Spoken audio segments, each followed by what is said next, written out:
What I'm about to teach you is going to surprise the socks off of you. Who was St. Nicholas? I'm about to show you who it really is, and it's going to shock you. Nick is a name for the devil! Could it be Satan? St. Nick is another name for Satan. Satan! Satan? Satan! St. Nick ain't no saint, is he? He's Satan Nick.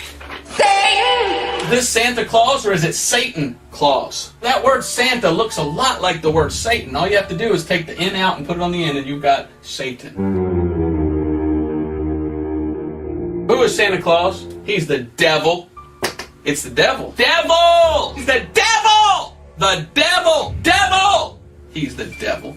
Could it be Satan? Satan! Satan! Satan is Santa Claus. He loves to put children in hell. Ho, ho, ho, ho! Ho, ho, ho! He knows if you've been good or bad. Santa Claus, you sit on a throne of lies. Ho, ho, ho, ho! Liar! I want nothing to do with Satan Claus. Could it be Satan? Satan! Satan! So there it it is. Hope you enjoyed this message. Yes!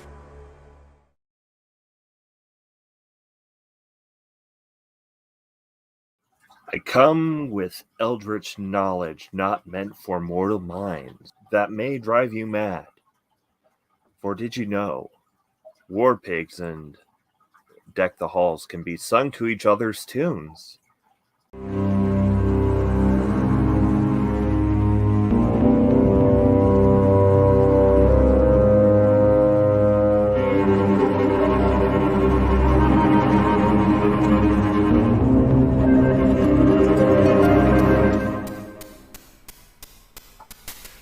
Deck the halls with boughs of holly.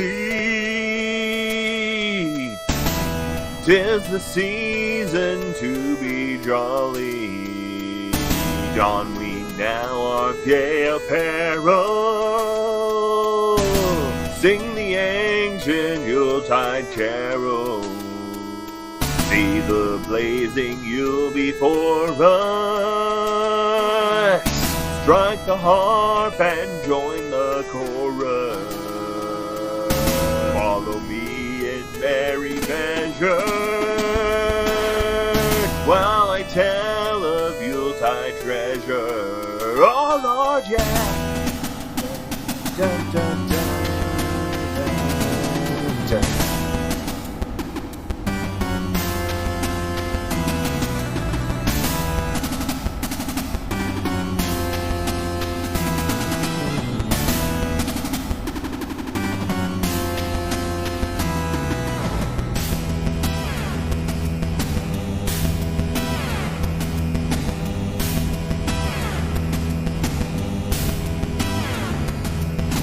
Fast away the old year passes. Hail the new year, lads and lasses. Sing ye joyous all together, heedless of the wind and weather. And once again, rock on.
Now? Oh, good grief. Good morning, my beauties and bees, and thank you so much for sticking with me, sticking with the Hive while I go through these technical issues. My microphone was not set up, which was weird. I just had to do a mic setup. What a mess. But thank you so much for coming because my alerts didn't go out this morning, so of course it wouldn't be the Hive if I didn't have a slew of technical issues, but my alerts didn't go out this morning because I had my thing set for 9:30 p.m. for tonight. I don't know why. I do these in batches, like in groups, so it's like a month at a time when I do the thumbnails, and I can like switch the thumbnails if I decide to change it. But Yeah, I had it set for the wrong time. So I'm glad everybody still managed to find their way here. At least some of you all did. So thank you so much for sticking around and joining me in live from the Hive this morning. Yeah, truly a mic drop moment. Am I on the wrong mic now? Am I on this mic? Yes, I am. Okay, let me see if I can't switch that out to this mic. And that sounds probably a lot better, doesn't it? Yeah. Yeah, just drinking me in. Just drinking in the beauty as I sit here and ramble on and on about my morning without anybody knowing what I'm saying. Yeah, I was on that mic. Thank you so much for saving me that hassle, Aunt Jer. You are literally the best. Aunt Jer is like she's like an extension of my body. She's like it's like I have an Aunt Jer arm that like it floats right here, and if I start walking the wrong way, it'll grab my head and just turn me gently. It doesn't get rough with me or anything. It just grabs me and says, "Hey, no, this way, Bree." Like it was anything from the the direction something's taken to just like a quick makeup tip, like oh you got a smudge here on your eyelashes or something like that. So that's Aunt Jer, absolutely the best. So thank you. You know who else is the best? Freaking Maya Atkinson. You're so awesome, Maya. Thank you so much for being you and being my friend and being part of my life. I don't know how I would have got through this last year of my life without you, girl. Every time that I needed to cry, you were there. Every time that I needed to laugh, you were there. Between you and Steph, I think you kept me going. So thank you so much. And got lots of awesome people out here. This is gonna be this might get a little mushy. I'm sorry. I just want to because I can't give you all presents, but I do want to let you guys know how much I appreciate you. Especially, I got new people, old people. I got people like D Arcs or Deep Arcs, which is D Parks, but Deep Arcs sounds cool too. Which is why she went with that. But thank you so much for all your assistance. D is, some of the content that we actually watch here on Live from the Hive in the mornings is provided by D. So keep that in mind. She sends me all sorts of cool little goodies. There's a few people who do stuff like that. Captive Desk Dave is one of them too. I was going to ask, because I'm not going to be doing Creation Watch tomorrow, Dave, are you free in the afternoon tomorrow? Let me know, because I have the pop culture Sasquatch article I wanted to go over with you, and we're just reminisce about growing up with Sasquatch as part of our pop culture, if you're down for that. Al Trucker, yes, good morning. Who else do we have in here? Rick, of course, showing up with their green. Thank you so much for your support for the channel. John Hudson, another one, alongside D, who provides me with content and has been here since like the beginning. You all came over with Chris Mallard's audience, and he hasn't been around for like 3 years. Some of you all did anyway. I know John did. Came over with Chris Mallard's audience from the Daily Atheist that we used to all hang out in the side chat every morning, every weekday morning at what was it, 8 a.m. or was it 9 a.m. It might have been 9 to 10 or something like that. But anyway, it was fun. Yeah. All right, so I'm so glad everybody's still able to find their way in. Dr. Mordecai Cassius Marsalis Jones is another one who came along. Yeah, are you expensive tomorrow? Christmas Eve cost is double. Oh goodness, loves you bunches, Rick. Love you too. All right, so the damn show, yes. The Daily Atheist Morning Show. That is where we were all. That's where I got my wings at. That's where I came out of my cocoon at. That's where Bree was kind of born, because when I started chatting in that comment section,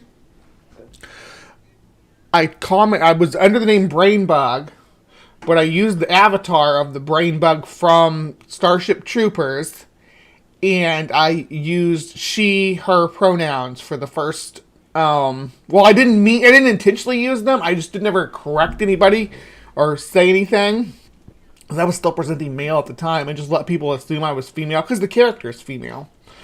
And I just went with it, and it was great. And then when I decided to come forward, that was one of the biggest issues that I had. I didn't want to come forward as a boy.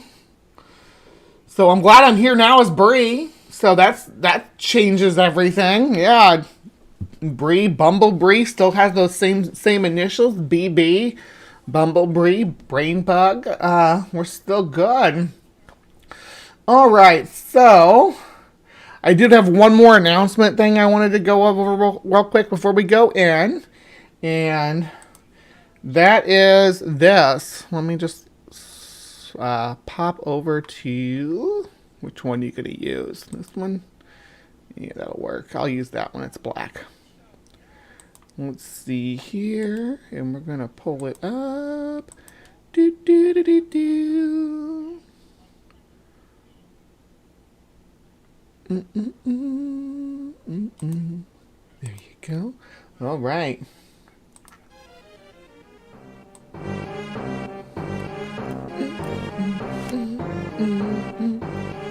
Ooh, yeah. It's coming.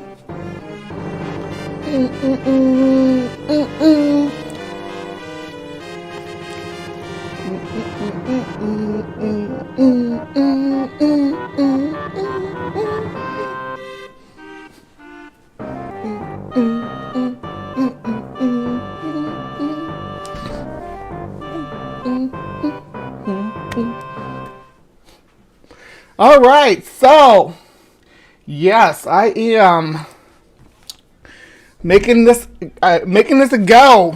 So I initially was going to use Bree's Bestiary as the channel and to switch everything over, but I actually want to start this thing from the ground up. So please go subscribe to Friday Night Sci-Fights, because starting in 2024, I'm going to start my own channel hosting debates, like good debates, not modern day debates, not standing for truth debates, good debates where there's good topics mixed with fun topics, and it's not so highbrow. We're not going to do,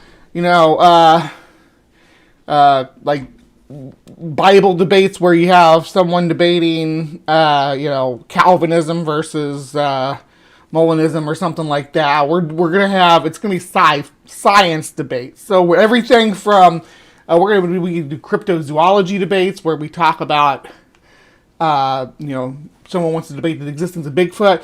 Biology debates, again, I like to mention lions versus tigers and stuff like that. Someone wants to debate 5G. If someone wants to debate the shape of the Earth, we're going to have those types of scientific debates where we talk about science and pseudoscience. So please look forward to that. Please subscribe to the channel because, I have a great lineup of people who've already confirmed. Some of your favorite debaters from the communities have confirmed that they are revving to go for the Friday Night Sci-Fi. So it'll just be 1 to 2 debates a week on Friday nights. I will be moving where I do CryptoCorner for this show in order to accommodate that, obviously.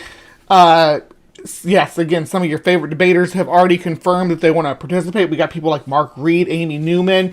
I have, from the opposite side of the thing, I have Indiana Jones and John McKay are interested in engaging with our panel of debaters. I have big names like Planner Walker signed up. That said that they're willing to jump into the ring on Friday Night Sci-Fights. So please. The master debater lineup. That is right. We got Grayson and Mark and Doc Dino. We have Amy Newman and James. Actually, I haven't heard back from James. I want to nix that. I'll be. I haven't heard back from Aaron either, so I don't want to say anything about that. but I got a lot of people interested. We're gonna have help from an excellent production team that was partially running the Your Friendly Neighborhood Atheist, where I did the perspective years ago. So yes, I am so excited about this. I am so ready to go. So yeah, we'll have Friday Night Sci-Fights coming at you in 2024. All right, so thank you so much. Now, back to life from the Hive. It's going to be bloody. Oh boy, woo! Like figuratively maybe. All right, so you know what? It is time to move into Cryptic Corner because we're already 7 minutes into its time slot. So I will see you guys over there.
All right, hello, my beauties and bees. Welcome to another evening of Cryptic Corner. Thank you so much. We are about to drop in and explore the unexplained, the supernatural, the paranormal and hidden, the mysterious, the alien, the accursed, and the forbidden. And that's what we have on the panel for you today. I tell you what, I have fallen in love with text-guided AI artwork. It is exactly what I needed to complete my grimoire. So, what is a grimoire? Well, we're gonna find all about that tonight. A grimoire, or dark tomb, if you will. They're, these ancient books with forbidden secrets. And I decided to make my own using AI guided artwork. So this is my Entomonomicon, given to me by the old ones. See, these are the old ones. Yep. It teaches you how to summon and capture and keep supernaturally and metaphysically powered organisms. It's just a fun little project of mine, where I created my own creatures. This is my Latrodecta already. Now that's named after the writer of the Necronomicon. And it gives a little bit of detailed description, origin description, some of the powers and stuff that it has, because it's supernatural.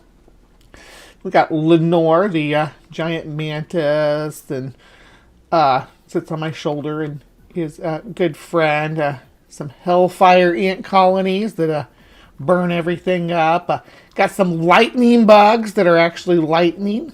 The babies look like spark plugs. I thought that was a cute addition. The Hypnos song crickets that put you to sleep and control your dreams. Aren't they cute? Yeah. Got my giant Meganura resurrected with a necromancer staff. Some war crickets if I really have to throw down, and some Chernobyl stink bugs, because, Chernobyl, and then we're getting into stuff I haven't done yet. But yeah, I was working on this, and while I was working on this, I was like, you know what? I wonder if there's any real books that have magical spells and stuff in them that are forbidden. And lo and behold, Top Fives gave it to me, and I'm like, this is an episode of Cryptic Corner waiting to happen. And why not do that episode of Cryptic Corner right on Christmas Eve when, I don't know, arcane magic is in the air or something. Yeah. All right.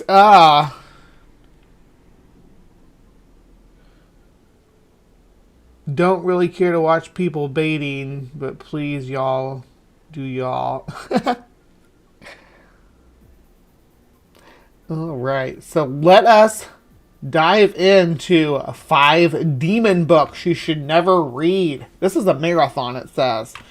I guess I should plug the channel, but it's just like a top 5 channel. We'll look at it after we're done, see what else they have to offer as far as supernatural, paranormal, and hidden, mysterious, alien, accursed, and forbidden. Because it has to fit the bill. It has to fall into one of those categories to get a spot on Cryptic Corner.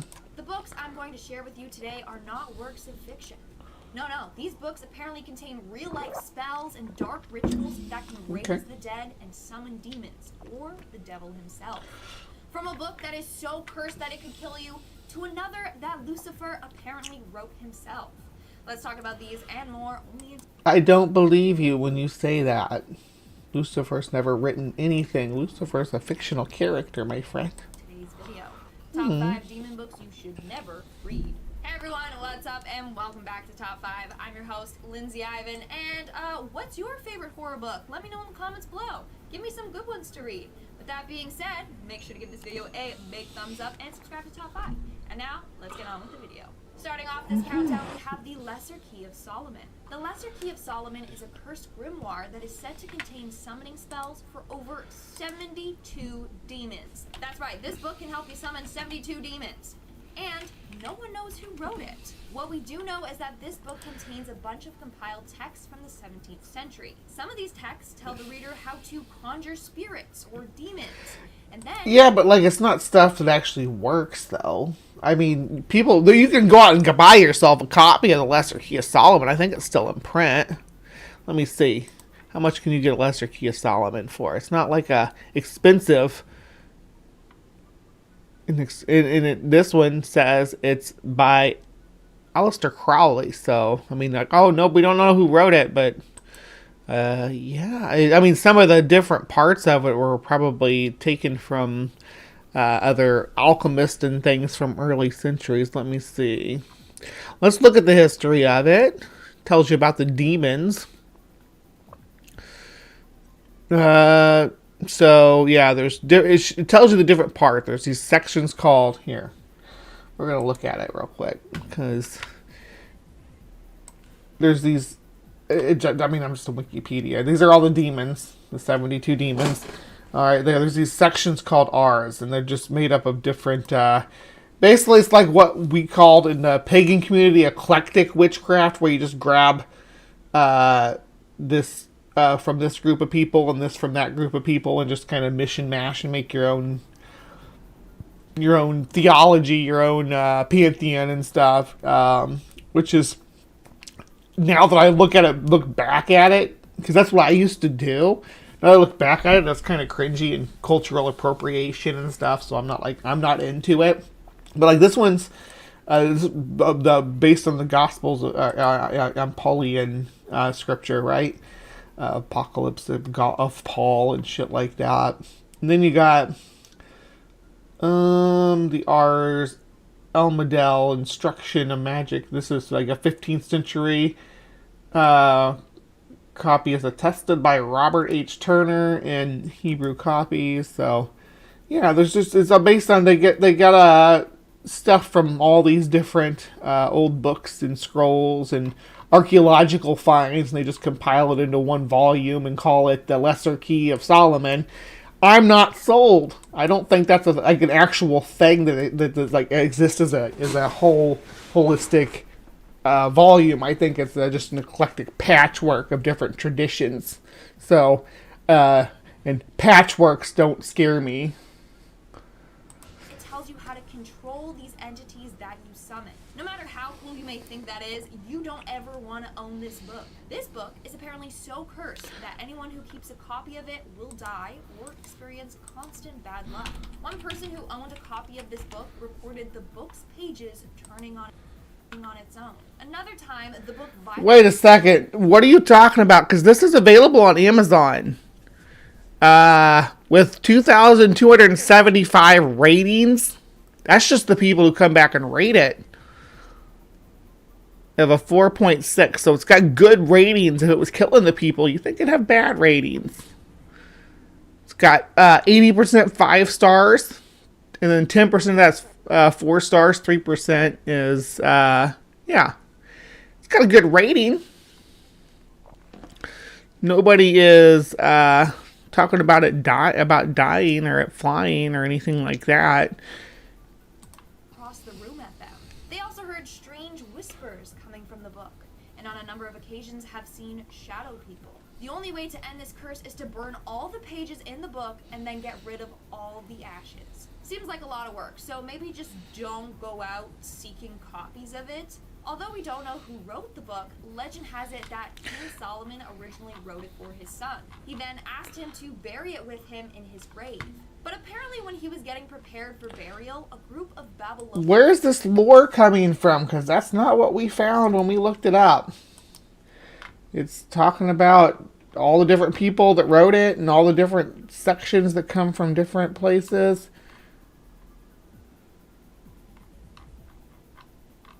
I don't know where you're getting your information, Chica. It is based on the Testament of Solomon and a ring mentioned within it he used to seal demons. Yeah, it's the demon sealing. Babylonian philosophers found the book, and one of them got a vision from an angel.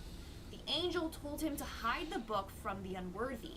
So he decided to cast a spell on it to keep it from getting into the wrong hands. And that's how the book got its curse. But for some reason, copies of the book can be found on the internet. So if you want to tempt your fate, check it out. But says it right there, Aleister Crowley. But not just on the internet. I mean, it's available in standard publication. You get a copy of it. Not a big deal. seriously, actually maybe don't. Like, all we need this year are demons taking over the world because some Dumbo tried to summon them. In our fourth spot today, we have the Grand Grimoire. Is that better? Otherwise known as the Gospel of Satan, this book has been named one of the most that better, Dave? Occult books in history. So it was apparently written in the 16th century by a man that was possessed by the devil. She is a cutie, yeah. She's got a lot. I like her spunk more than anything. She's got a little bit of sass to her about talking about the stuff. I mean, she's just reading the script. I'm not blaming her for making overblown statements. She's just the actress on a 1.14 million subscriber channel.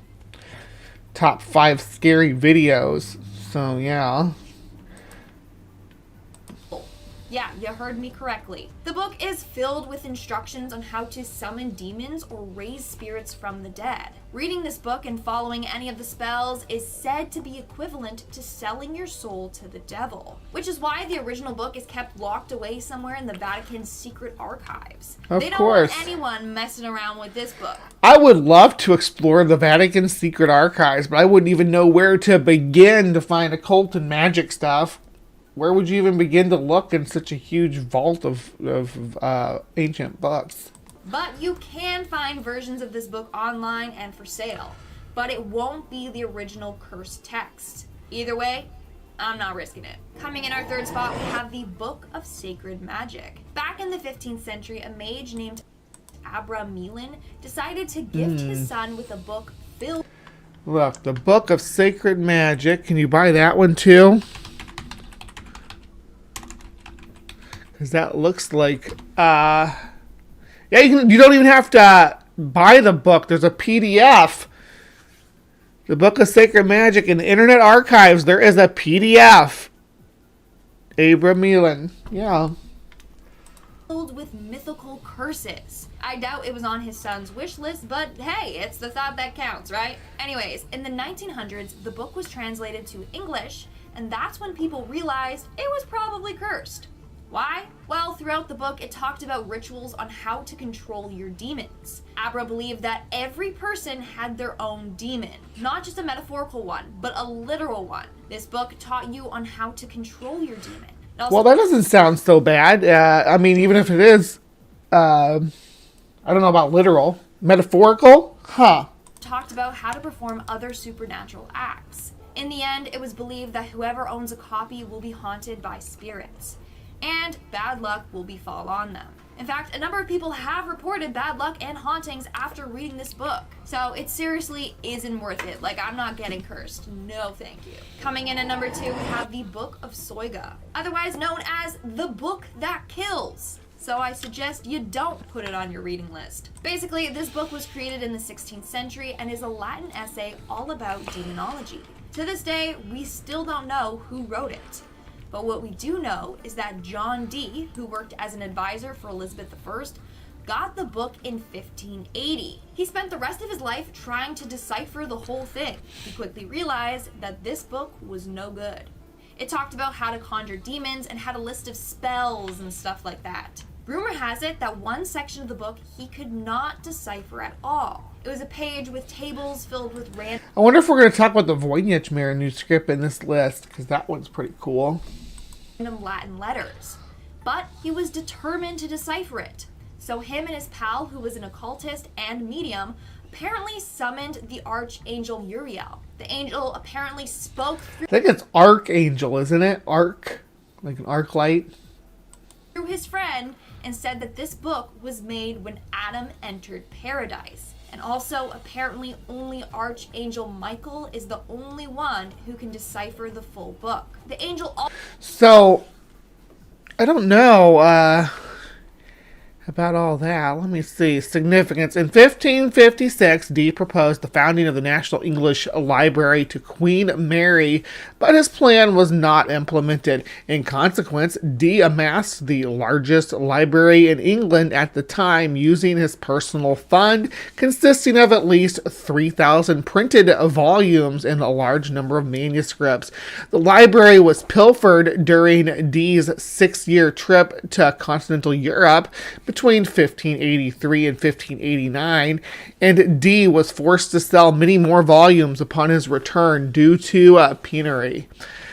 After his death in 1608 or 1609, there's still considerable amount a remnant of the vaunted library were ransacked until nothing remained. During Dee's long trip to the continent, he sought to supernaturally contact angels through the service of a scryer, Edward Kelly.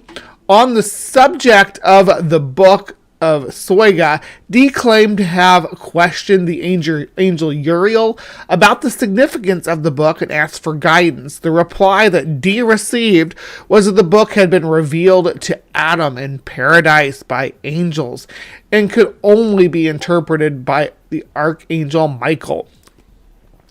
After Harkness rediscovered the 2 copies of the book, Jim Reed uncovered the mathematical formula used to construct the table, starting with the seed word given for each table, and identified errors of various types made by the manuscript's scribe. He showed that a subset of the errors were common to the 2 copies, suggesting they were derived from a common ancestor which contained the subset errors, and thus was presumably itself a copy of another work.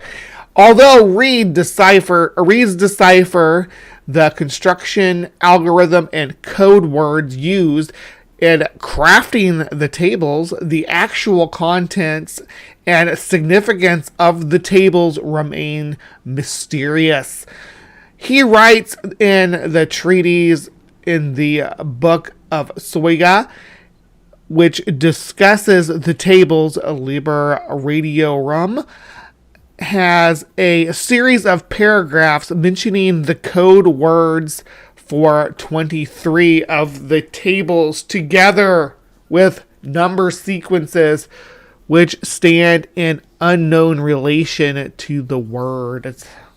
All right, so let's just a little recap. That the book was cursed, and anyone who deciphers the meaning of the coded tables would die 2.5 Native years Atheist later. Well, in the end, this book drove John to madness, and he died.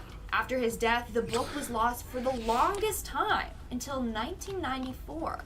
That's when not one, but 2 copies were found. Crazy. But let me know in the comments below, if you had the opportunity, would you risk your life deciphering this book? Someone already did.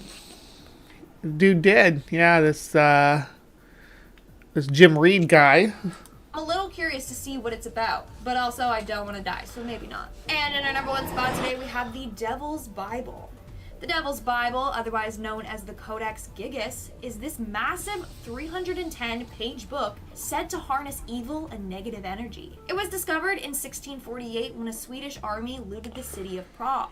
During this time, they discovered this book, which is considered the largest medieval book in the world. Like I said, it was composed of 310 pages, but it is also 36 inches tall, 20 inches wide, 8.7 inches thick, and weighs 165 pounds. Well, it does contain a whole Vulgate, right? Like the entire Vulgate, which is the oldest, the root and oldest Bible that's owned by the Catholic Church. The Vulgate's like their original, right?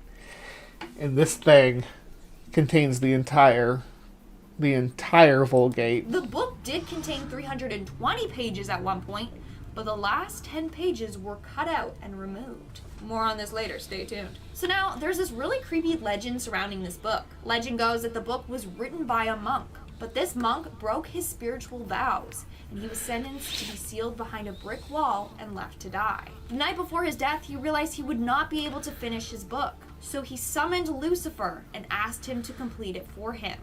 In return, he offered him his soul. So legend goes that this book was finished by the devil himself. Now, remember those pages that I said were removed? Now, hold on just a second. Let me look at the actual history. Okay. Not the actual history, I guess the wiki history with the citations from the Codex website. All right, according to legend, the Codex was created by Herman the Recluse in the Benedict Monastery of Podlazik near Krudym in the Czech Republic, which was destroyed in the 15th century during the Hussite Revolution, but is now marked by a maquette in the town museum of Krost. Records in the Codex in the year 1222, shortly after it was written, it was pawned by the Benedictines to the Cistercian monks of the Sedlec Monastery, where it remained for 70 years. The Benedictine monastery in Brevanov reclaimed the Bible around the end of the 13th century. From 1477, it was in the library of the monastery of Brumov until in 1594, it was taken to Prague into the collection of Emperor Rudolph II. At the end of the 13-year war in 1648, the entire collection was taken as war booty by the Swedish army from 1649. The manuscript was kept in the Swedish Royal Library in Stockholm. On the 7th of May, 1697, a fire at the Tre Kronor Royal Castle in Stockholm destroyed much of the Royal Library. The Codex Gigas was thrown out of a window. According to Vicar Johan Eriksson, it landed on and injured a bystander. Yeah, I bet it did. It's huge. on the 7th of May, 1697.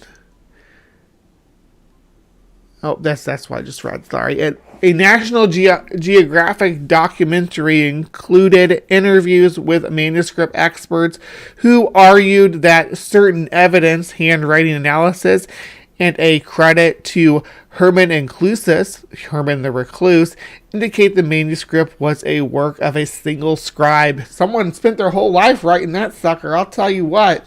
It's huge. Contents. The first page has 2 Hebrew alphabets. There are also added slips of early Cyrillic and glagolithic alphabets.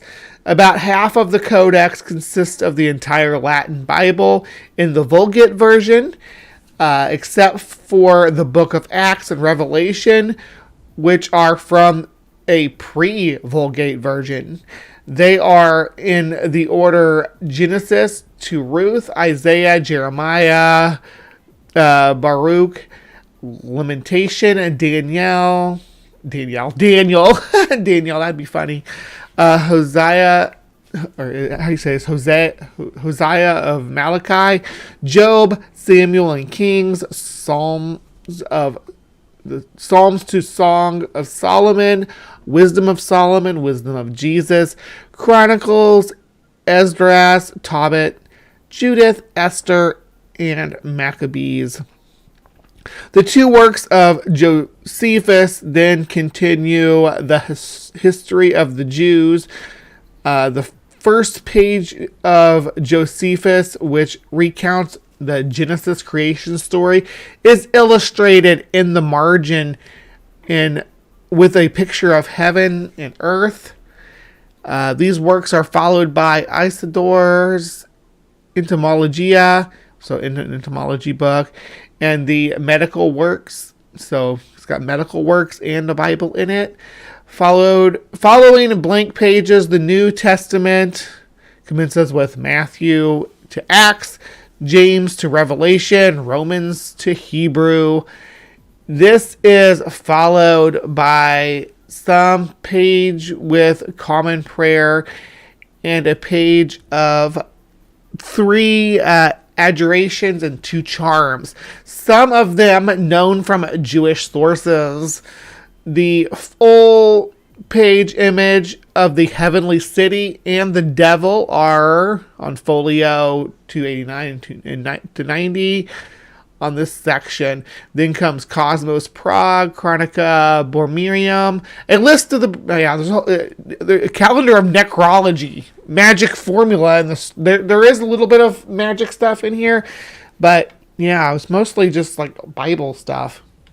I don't think that's a devil. Well, apparently they were removed for a very important reason. Some people believe that those pages told people how to summon the devil. And obviously, if those pages fell into the wrong hands, it would be bad. To make this book even creepier, some pages are filled with drawings of the devil and other demonic entities. That's heaven, though. That's supposed to be the city of heaven on the left there. So it's not like demonic or scary entities. There is one big picture of the devil, but there's also angels and stuff too. You all want to look at some of the pages? We can. Yeah, let's do that. So instead of letting them scare tactic us, let's look and see. So, I'm not going to read anything obviously because it's in Latin, but yeah, there's the devil page. Got a trumpet. The devil page is like the most famous page from her, right? Because it's preserved imagery of the devil from the 12th century. Or 13th century, yeah. So, yeah.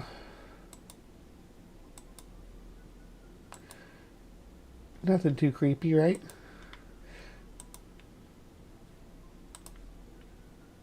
One page contains a 19-inch frightening drawing of Satan. And apparently the book also contains a bunch of dark rituals and tests, like how to perform exorcisms. You know, in case you summon the devil or a demon, then you just want to take it all back again. Starting off this countdown, we have The Orphan's Story. The Orphan's Story is an adventure book about a Spanish teen who heads to the Spanish Empire in search for fortune.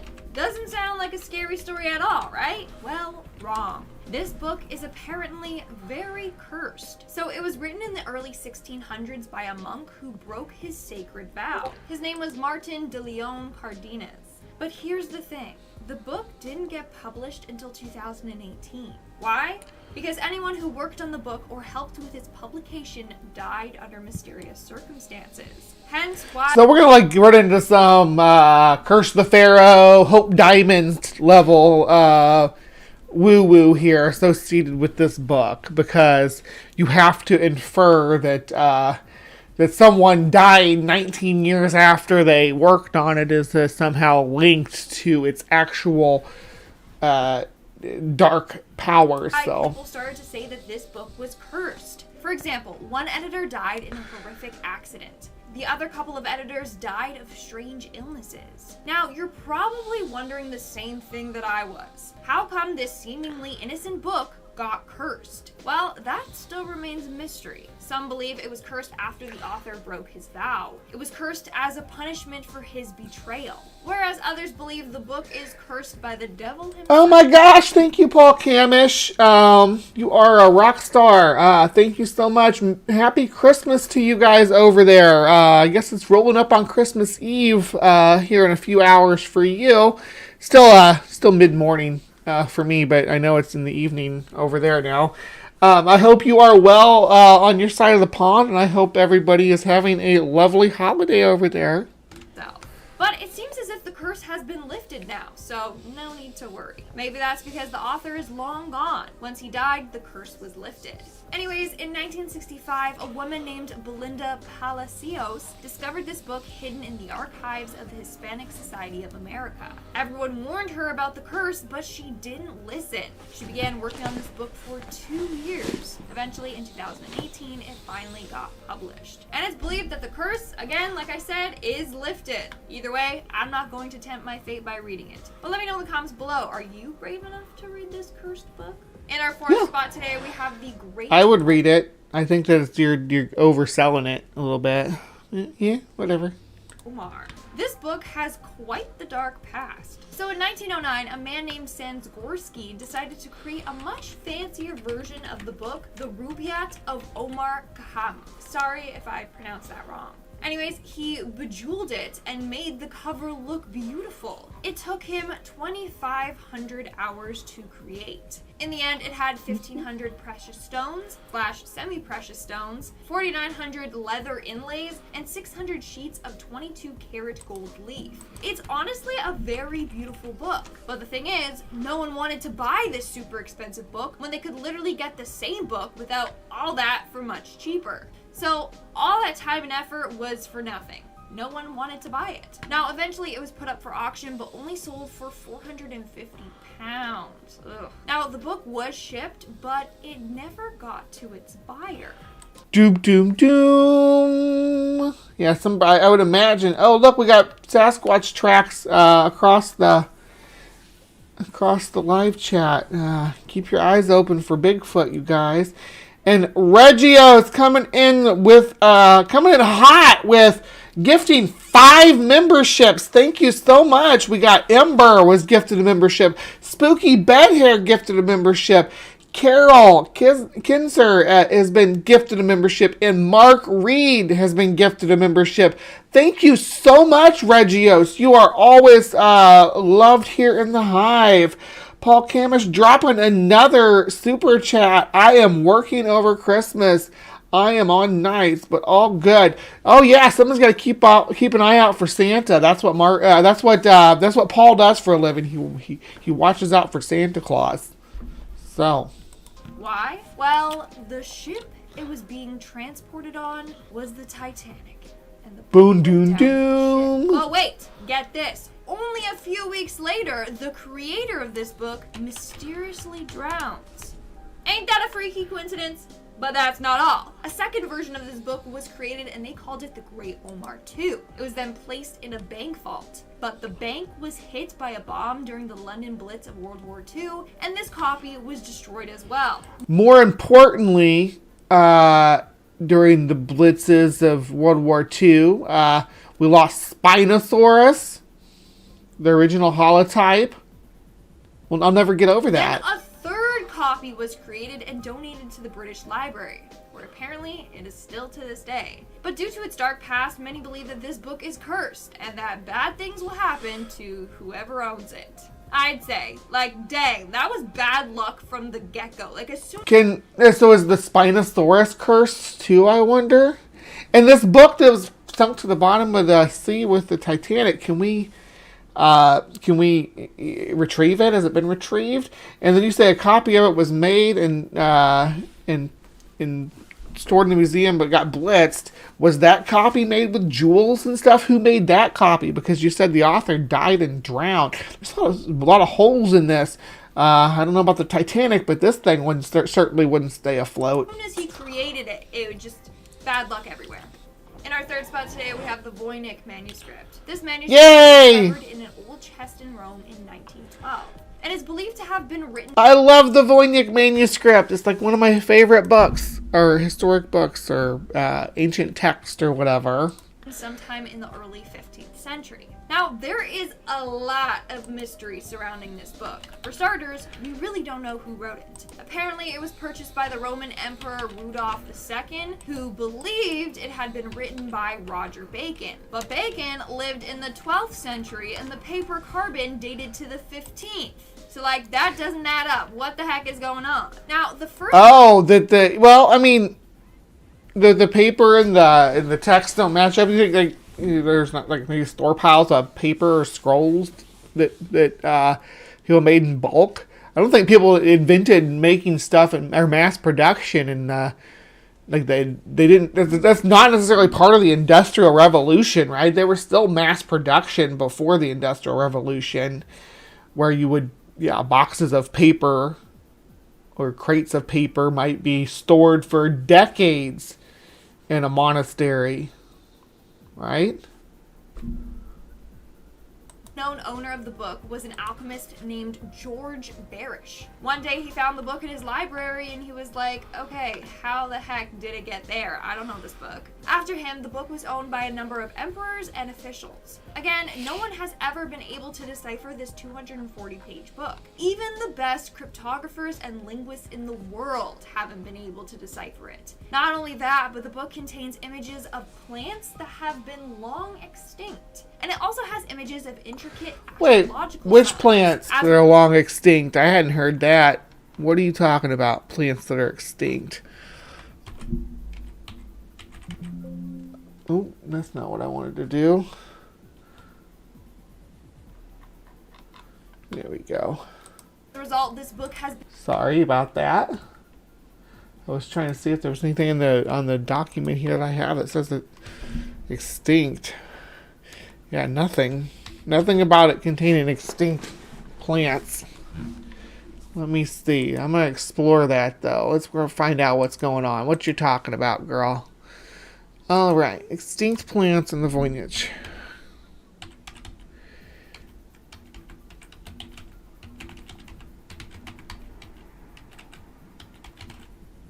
Yeah. Extinct plants in the Voynich manuscript.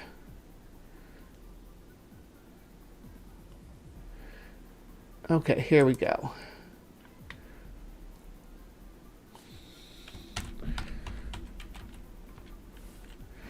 All right, some of our correlations may be incorrect with respect to either genus or species.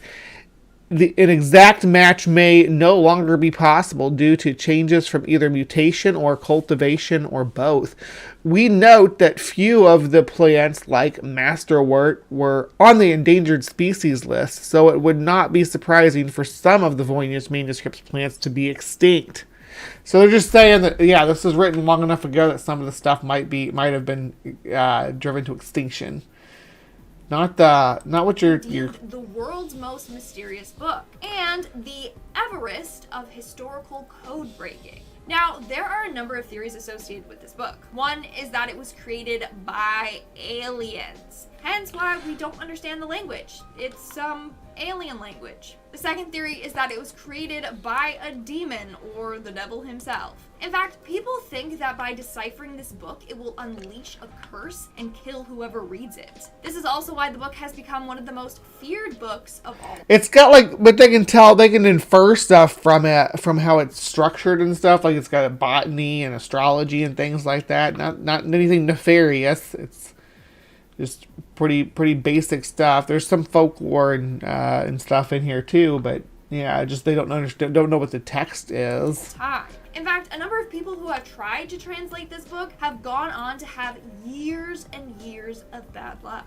Coming in at number 2, we have the Necronomicon. Just inferred bad luck. I know what you're thinking. Lindsay, this is a fictional book. Why is this on this list? Well, a number of people believe this book to be real. Obviously, this is a horror channel, so you probably all know about this book, but here's a little refresher. The Necronomicon, also called The Book of the Dead, is a fictional book created by H.P. Lovecraft. It's featured in the Evil Dead movies, and reading it can release literal hell. So it is an ancient grimoire bound in human skin with its images and text inked in human blood.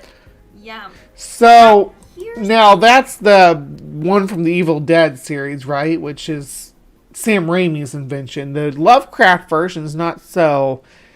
There's actually more than one version. There's one in Miskatonic University, which is his fictional university, and there's another copy in another library. Let me see here.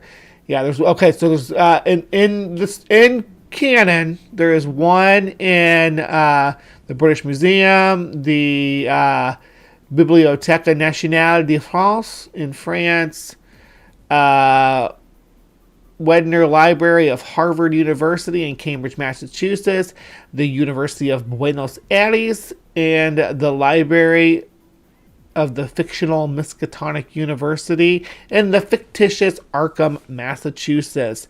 The Miskatonic University also holds the Latin translation of Olas Wormius, printed in Spain in the 17th century, so another fictional magic book. That's where it gets interesting. Lovecraft insisted it was a made-up book, but true fans of the occult think otherwise. The book, in fact, exists, but is hidden so that it will never cause any harm. Now, Lovecraft says the idea of the book came to him in a dream, so many think that the spirits of this book chose Lovecraft to reveal it, meaning the book is really out there somewhere. You know how much of my fictional creations come to me in dreams, though? Does that mean that spirits are channeling them to me? Now, real-life publishers decided to produce physical copies of this book, but obviously those books don't harness real. Yeah, it's like bad luck doesn't scare me. My life is bad luck, girl. So bring these books on. Powers. But who knows? Maybe one day we will unearth the That's like the Red Dragon. Let's hope not. Seriously, let's keep this as a fictional book. I've seen Evil Dead.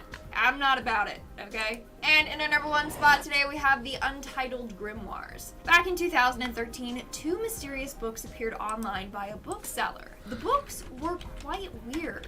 They were handwritten in red ink with weird symbols all throughout it. Turns out that these books were real-life witch spell books. But here's the thing. Once a witch dies, their spell books are supposed to be burned. These 2 books were I was like on like College Rule. after the witch's death, meaning that they are now highly cursed. In fact, the seller warned how cursed they were. Like, who would willingly buy a cursed book? Not me. Anyways, the book itself comes with a warning written on its first page. It says, and I quote, "To those not of this craft, the reading of this book is of the craft. For those not of the craft. forbidden. Proceed no further, or justice will exact a swift and terrible retribution, and you surely will suffer at the hand." What about if you're like me and you're like, hey, I'm willing to give this a shot. I'm willing to give anybody's supernatural claims that they give me. I'm going to go full Amazing Randy about it and be like, yeah, if you let me investigate it and prove that it's real, I'm here for it. I want the supernatural to be real. I'd love for there to be an afterlife. I don't want this to be the all I get. This kind of sucks. This world sucks. It'd be nice if there was something cool after this, but I don't think there is. Craft. So if you're not a witch and you bought this book, you're basically screwed. R.I.P. The books were listed online for over $13,000. That's a lot of money to pay for a curse. But we don't know for sure if anyone actually bought them. So hey, go ahead and check them out if you got money to spend and if you aren't afraid of a little curse. Now, apparently this book is filled with a lot of dark materials, like how to perform exorcisms and how to summon demons. Whereas the other book contains stuff on alchemy, ceremonial perfumes, cures, etc. Hey, maybe there's a spell in there that will teach you how to break the book's curse. Who knows? If you want it, go buy it. Starting off this countdown, we have The King in Yellow. The King in Yellow is a cursed book that is said to drive readers into insanity. So this book is composed of a series of short stories written by a man named Robert Chambers. Apparently, the first act is... I've read The King in Yellow. So it entices you to keep reading. But once you get to Act 2, that's where it gets all weird and extremely dark. Here's what one person said about the book. The very banality and innocence of the first act only allowed the blow to fall afterward with more awful effect. Even seeing the first page of the second act is enough to draw the reader in. If I had not caught a glimpse of the opening words in the second act, I should never have finished it. Sounds intense, right? Well, it is. In fact, a number of people have claimed to have felt ill while reading this book. Others said they have woke up with weird bruises and scratches all over their bodies, or even had very... There's nothing scary about The King in Yellow. It's it's like love. Maybe to people in the late 1930s, this was like but today it's pretty benign compared to what you could read in like a Stephen King book. Vivid and dark night terrors. One individual posted online saying her friend got possessed by this book. She read the book, and every time there's mention of it, she'll go into this huge coughing fit. Not only that, one night she sent a bunch of weird messages to her friends, saying stuff like, "Have you seen the yellow sign?" which is a reference to the book. The next day, she checked her phone and had no memory whatsoever of sending these texts. After reading this book, her Sounds like she was messing with her friends to me. We've already gone through the top 5, and we're only at 16 or about 17 minutes of a 25-minute video. So what's up? What are you gonna do for the next 10 minutes? suddenly started to decline. Somehow, she thinks she has fallen victim to this book's curse. Moving on to number 4, we have Death Note. Death Note is a fictional Japanese manga series about a notebook that will kill anyone whose name is written inside of it. And I've read Death Note and watched Death Note and watched the live-action Death Note. So I've not experienced any curse. Obviously, this isn't real, right? Well, this actually influenced a bunch of murders. For starters, in 2005 in China, several schools banned replica death notebooks that children were using. They were caught writing names of their peers and teachers in them. Basically, people they wished were dead. The list says top 5. It seems like this is a top 10 because we went through, let's see, there was 5 that we started with. Yes, this is more like a top 10. Maybe it's the two lists divided, or two lists added together. In 2007 in the States. In fact, a student in Virginia was suspended for having a death notebook. Then the murders started. In 2007 in Belgium, a dismembered corpse was found in a forest. Next to the body were 2 notes, both references to the Death Note series. The killer was a mystery for years. That was until 2010 when 3 suspects were convicted for this crime. Apparently, they were all fans of this series. With all that being said, there is a real cursed death. So that's art imitating life, or life imitating art, not the actual power of the art. Notebook out there. Story goes that a man named Rob Thatcher was a huge fan of this show and decided to create one of his own. He wrote down the names of people he wanted gone, but obviously nothing happened. So he took it a step further by performing a satanic ritual. During this ritual, he cut his hand as a sacrifice to Satan and bled on the pages of the notebook. And guess what? It worked. The next day, one of his enemies got in a deadly car accident. It was late at night and he skidded off the road and died. The following week, his ex-girlfriend had a terrible allergic reaction that sent her to the hospital where she nearly died. And then the following week, another one of his victims died by taking his own life. So it's believed that his book is now cursed by the devil, and whoever's name is written in there will die. Coming in at number 3, we have Oh boy. Hell. Now, this isn't so much a book as it is a poem, but it is so cursed that it deserves a spot on this list, okay? So, Tamino's Hell is the name of a poem written by Seijo Yasso. Legend goes that whoever reads the poem out loud will suffer from misfortune. But that's a creepy pasta, isn't it? Consequences range from feeling sick, injuring yourself, and even death. So, Tamino's Hell is a creepy pasta. Some interpret. I don't know if it's. I don't think it's real. I think it's just a creepy pasta. Right?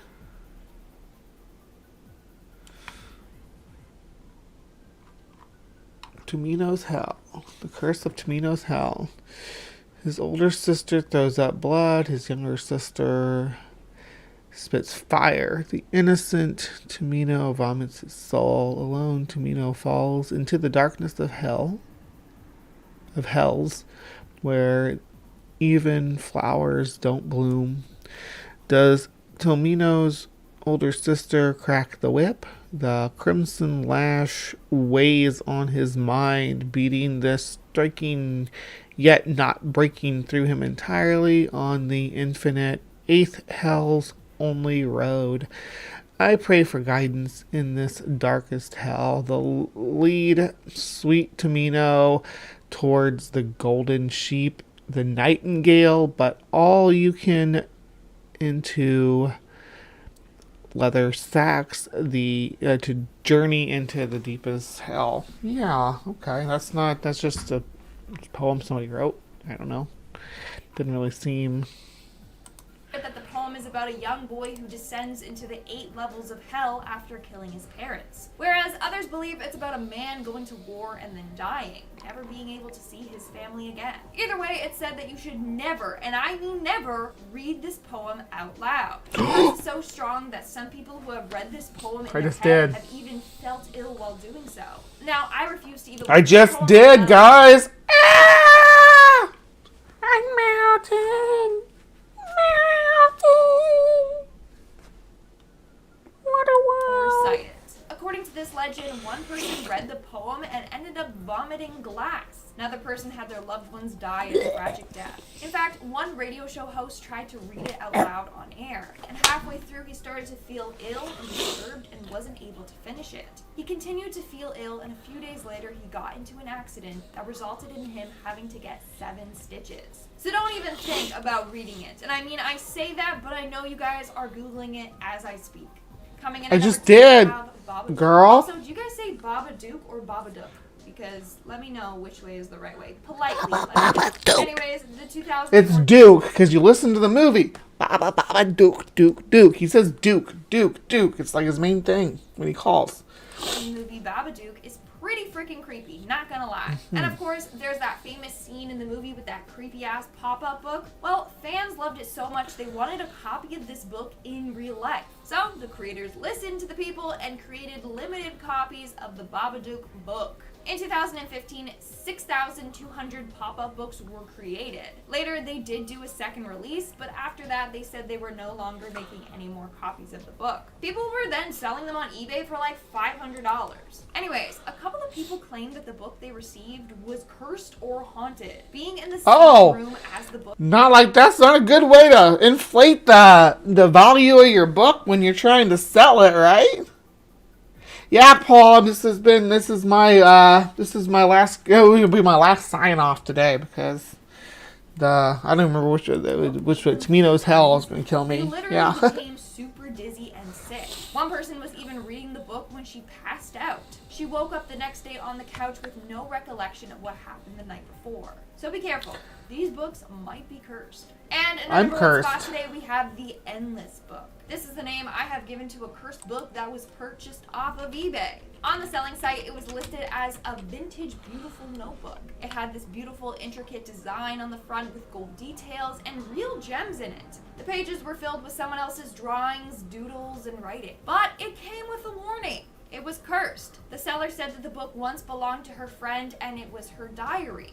But her friend ended up taking her life, and now apparently her soul is attached to her diary, and she haunts whoever owns the book. Now, the book was purchased by a woman who is obsessed with collecting vintage items. She thought the whole backstory was just a load of BS, you know, a ploy to get the book to sell. That was until weird things started to happen to her. Drawings in the book would change, disappear, or switch pages. Writings would also appear and disappear. It's given me Tom Riddle's diary vibes from Harry Potter, not gonna lie. The freakiest part was the book. Sounds like that's what they're basing what that claims is happening on. Like, oh, this is what happens. The Harry Potter stuff is what happens. The book was growing. Each day a page was getting added to the book. Some blank, some with new drawings or new texts. Now, the woman was smart and ended up getting rid of the book. That was after the book literally gave her a warning. She woke up one day to the book open. Page it was on had "The End" written across the page in big red bold letters. It was written in blood. To this day, we don't know what happened. How do you know it was written in blood? Did you test it? Did you test the substance to make sure it wasn't corn syrup, like they used it for pig's blood and Carrie? I think we all learned a valuable lesson, right? Don't go buying haunted/cursed items off of eBay. All right, guys, that's all for today's video. Don't you be telling me how to live my best life. Let me know in the comments below which one of these books creeped you out the most. And now, speaking of comments, let's move on to our comment shout-out portion. All right, we're not going to do your comment shout-out person, but the best book so far was the Entomonomicon. Wouldn't we all agree? That is the best book. It's this Latrodecta. It has giant mantises and flaming insects and lightning bugs and singing crickets that put you to sleep and giant dragonflies. Yeah, it's amazing and awesome. Entomonomicon. Let's get that out there in the public eye. All right. So, not that. So, thank you so much for joining me tonight for this little episode of Cryptic Corner. And if you would like to join us live when we do this, we're here every Saturday morning at 9:30 a.m.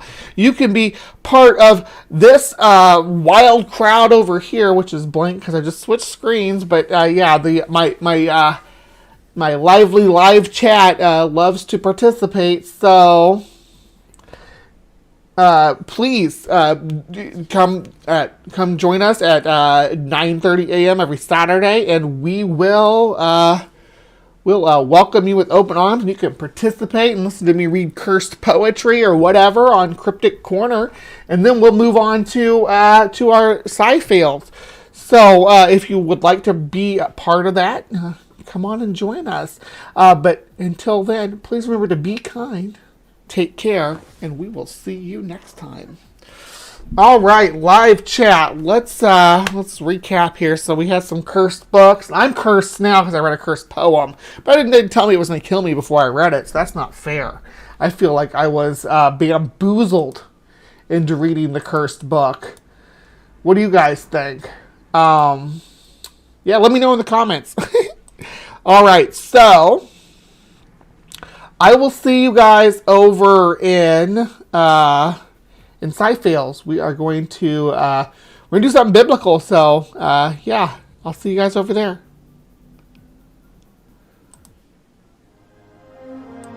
This holiday, grab some eggnog. Let's gather around the fireplace and celebrate the birth of our blessed Lord with the soothing sounds of a very special Darth Dawkins Christmas collection. 753 wonderful hits.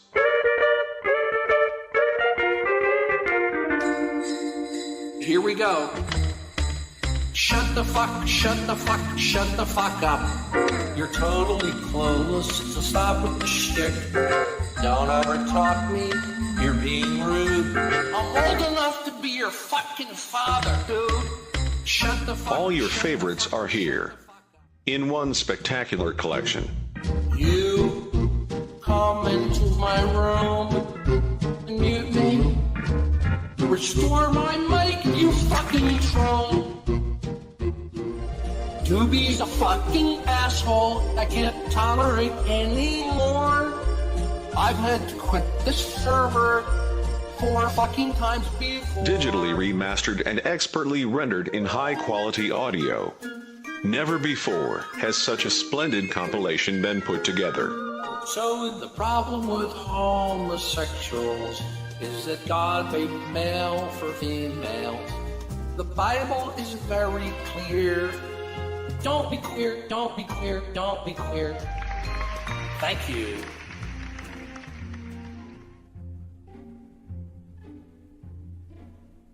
Bing, bing, bing, bing, bing, bing, bing, bing, bing, bing, bing, bing, bing, bing, bing, bing, bing, bing, bing, bing. Order with your credit card in the next 30 minutes, and if you manage to successfully render an argument for intelligibility within your godless worldview, you'll receive a beautifully decorated King James Bible, along with your own personally autographed copy of Dawkins' Presuppositionalist Guide, Crushing Atheism. Absolutely free. Merry Christmas, and a blessed New Year. Boom! You're not server muted. Get out of my room.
All right. Hello, and welcome one and all to a very special episode of Sci-Fails, because, like usual, I am going to be examining some aspect of our society, culture, and folklore that is based totally in unscientific groundings. And today we are going to look at a notion that's very popular when it comes to cetaceans. If you don't know what cetaceans are whales that would be divided into two major groups. We have the toothed and the baleen whales. Now, we are going to be talking about both of these groups today, so hopefully you are here for it. We did have a little bit of whale stuff last week, and we're just going to roll with it because when it comes to folklore, whales are steeped in it because for so long we didn't understand very much about them. So without further ado, let's just dive right into the topic at hand. The first person that comes up on our list is this 19th century sailor. Did the 19th century sailor get swallowed by a sperm whale and survive? In 1891, two small whaleboats from the British vessel, the Star of the East, were lowered into the frigid waters of the Falkland Islands, 500 kilometers east of Argentina, after sighting a huge sperm whale. Crew members James Bartley, 21, watched as the harpoon met its mark and the creature dived 250 meters before the line went slack once more. Moments later, the whale burst from the water, smashing one boat.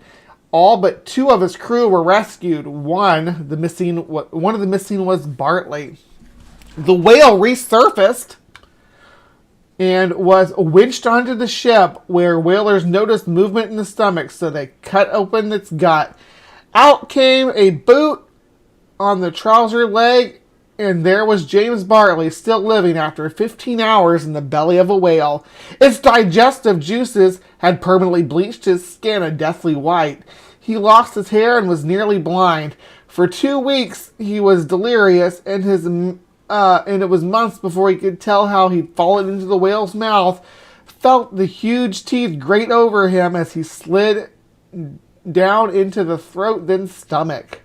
The modern Jonah lived 18 more years, dying at 39, continues an account at the Eden Killer Whale Museum in South Coast, New South Wales, which sources the story to records of a British Admiralty. The museum adds a note: before diving, sperm whales inhale deeply and rapidly, storing oxygen in muscle fibers, tissues, and blood. Could it be that James Bartley survived through storing up of such oxygen? And then we got a news report about it. The answer is clearly no, but if the museum swallowed the story, so did the media. For the next 100 years, Bartley was the subject of cetacean-sized early examples of journalism, the pinching and recycling of one journalistic story. The Great Yarmouth Mercury in the UK started with the scoop rolling on the 22nd of August, 1891, and the Morning Bulletin at Rockhampton, Queensland, snapped up the bait on the 11th of September. Dozens more papers ran the story virtually sourceless word for 2 years.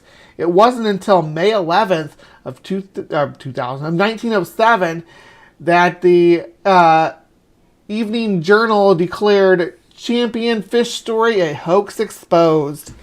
But the tale refused to die and was rerun in many papers over the next 2 decades. It appeared again in various publications in 1928, 29, 32, 31, 32, 33, 34, 35, 36, 38, and in 1942 when Melbourne The Age gave it a run, and in 1944, 47, 48, and 53. The yarn continued to be published right up until 1985, when the Sunday Mail even reported how Bartley had settled down in as a cobbler in Gloucester, England.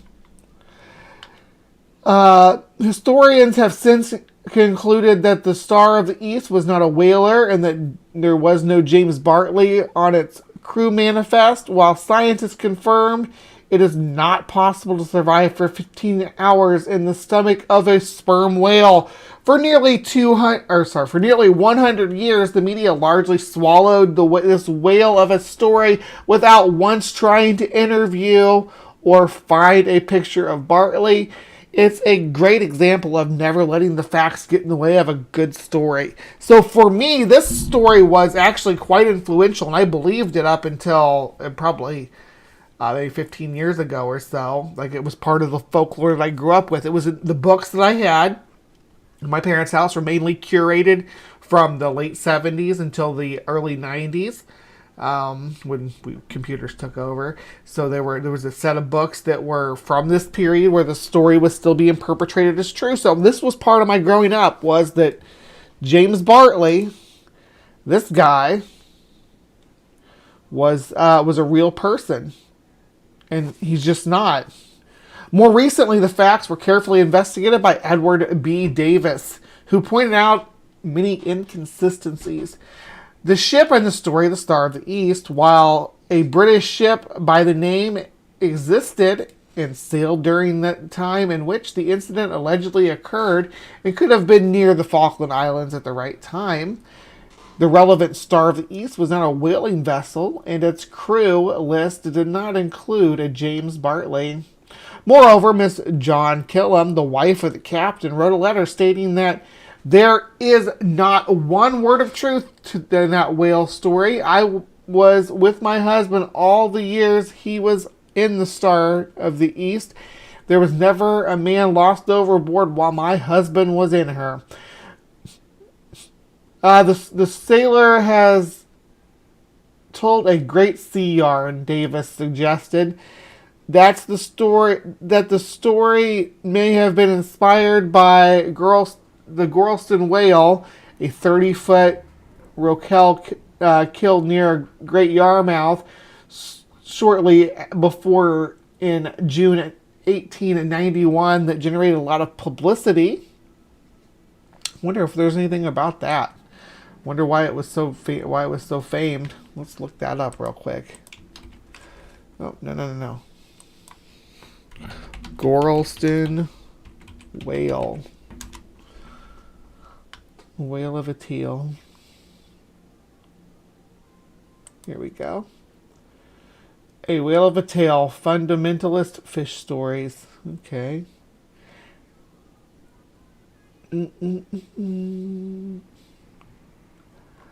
Just more whales eating people? Well, here's Bartley.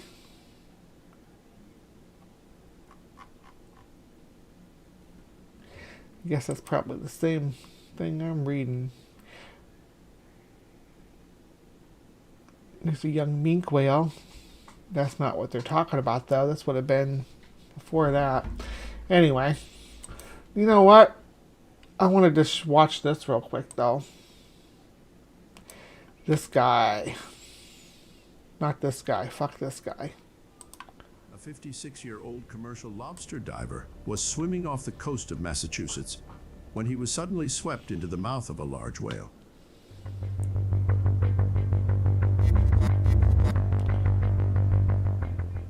Lobster hunters are an extremely tough breed of people. In order for that specialty to appear in front of a guest of an expensive restaurant, someone has to dive and pull it out from the seabed. Especially famous are those from Massachusetts, who dive and collect crabs every day. They know all the places where these animals gather and hide from strong sea currents. By the way, that job is fraught with numerous dangers. The hunters probably great white sharks being the most prevalent, but yeah, it is a dangerous job. It's lucrative though, so you gotta weigh that out. Generally dive in pairs, while one from the boat watches the bubbles that come to the surface and follows their movement. It often happens that strong currents drag someone to the open sea. Attacks by great white sharks, which that's not a great white shark. That's a sand tiger shark. Good grief. Does not even look like a great white shark in the slightest. Are also frequent. 56 Did that say sand? In those waters are also frequent. Attacks by great white sharks, which abound in those waters, are also frequent. There's 56-year-old. So there is no shortage of great white shark stock footage, people. Remember when we watched The Animal Psychic and she was talking about how she communicated with the great white sharks and none of the sharks shown in the footage were great whites? Packard, a veteran with decades of experience, has experienced almost all of this, and he believes that nothing can surprise him. Several times the current carried him out to sea, so they barely found him and pulled him out.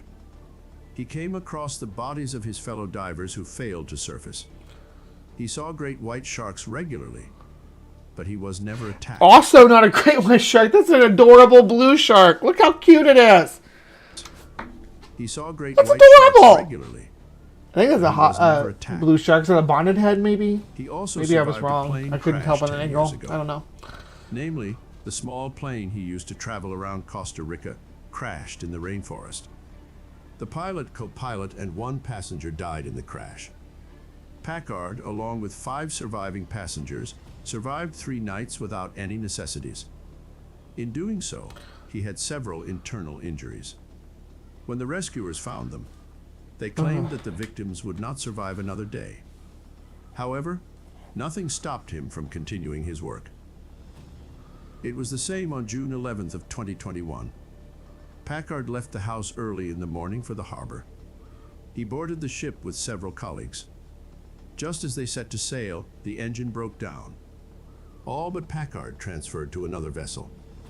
He stayed with the crew he trusted. They had sailed together thousands of times. What is one small flaw when they were already in a place Packard had marked as excellent for hunting? He put on a diving suit, put on the bottles, and jumped over the fence. Must speed him up just a Josiah little Mayo bit. remained on deck with the task of tracking the bubbles. Michael was slowly descending. He roamed around because of the constant danger. Because this is obviously AI voices, and it's kind of annoying me, but there's no way to avoid it anymore. That's all that these people do now. Nobody reads their own script anymore. They have an AI read it. Great white sharks. Fortunately, which is funny because AI will read it typos and all. none were in sight. He relaxed and dived to a depth of 15 meters. He saw a pile of lobster. He got down and started collecting them. The bag was slowly filling up. Then he felt a shock. Do lobsters live in piles? He did not understand what hit him, as if he had been hit by a tow truck at full speed. Everything went dark. He thought he had passed out. Why can't he see anything? In an instant, it crossed his mind that he had been attacked by a great white shark. Now that actually looks like a great white shark. It's a terrible 3D model, but it is actually a great white. Then why is everything black? She couldn't swallow him. He felt around for sharp teeth, but there were none. He felt only something smooth and flat. Then it finally dawned on him. He was swallowed by a whale. Now he is in the mouth of a huge animal. He was trying to fight to get out. He flailed his arms and legs to no avail. He just felt more pressure, as if a whale was trying to crush him in its mouth. An oxygen regulator fell out of Packard's mouth. He stopped breathing for a moment. He frantically searched for it. Finally, he grabbed it and put it back in place, not giving up on the jabs and kicks. What do you guys think so far? Maybe that's how he gets the animal to just spit him out. Nothing happened, except that his head began to spin. He almost gave up. He thought of his sons. Their father has just been swallowed by a whale that will remain in their memory. If at all anyone finds out how he ended up, all the adventures and misadventures he survived, and from which he emerged victorious, will remain in the shadow of a bizarre death. He mustered the last atoms of strength. He began to strike again. Then he saw the light. He remembered that this was how people described moments when they were close to death. Yet this light was strange, as if he had seen it before. This was not how he imagined those last moments. What do you mean, as if he had seen it before? It's the daylight, right? Then he hit his head on something. It only took him a moment to realize that his head hit the surface of the water. The whale simply rose to the surface and began to shake its head violently. This dislodged the diver. Packard spent a few more seconds below the surface, then barely surfaced. I doubt he was diving in tennis shoes. He floated, barely aware of what had just happened to him. He heard the sound of the ship's engine. His comrades were arriving. A few seconds later, he was already on the ship's deck. He heard someone calling for help on the phone. However, he could hardly believe what he was saying. "We are sailing towards the shore. Our diver has just been swallowed and spat out by a whale." And it was about him. At the hospital, it turned out that there were almost no injuries, except for a bunch of bruises and a sprained knee. Scientists explained how a humpback whale almost swallowed him. These monstrosities, about 15 meters long, they're not monstrosities, shut up, and weighing almost 40 tons, feed by opening their mouths wide and sucking up everything in front of them. Smaller fish, plankton, and whatever comes their way. Packard had the misfortune to find himself in that place. However, the whale could not possibly swallow him. Its throat is too narrow. But he could have been hurt by blows with his tongue, by breaking his neck or spine, as if it were a stick. Packard's experience is comparable to when a motorcyclist swallows a bug while driving without a helmet. He described it similarly. That was Jim Carrey. And apologized to the whale with an oath that nothing like this would happen again. And the next time he dives, he won't lose sight of little things like a 40-ton gaping whale. So this story is really sus, right? We would like to thank you for watching this video. If you enjoyed watching, please press a like button. Consider subscribing to our channel and hit a bell icon so you get notified when we come back with another exciting true story. And they said this was a true story a year ago. So I did lots of poking around to see what I could figure out. And as far as I can tell, this tale is total BS.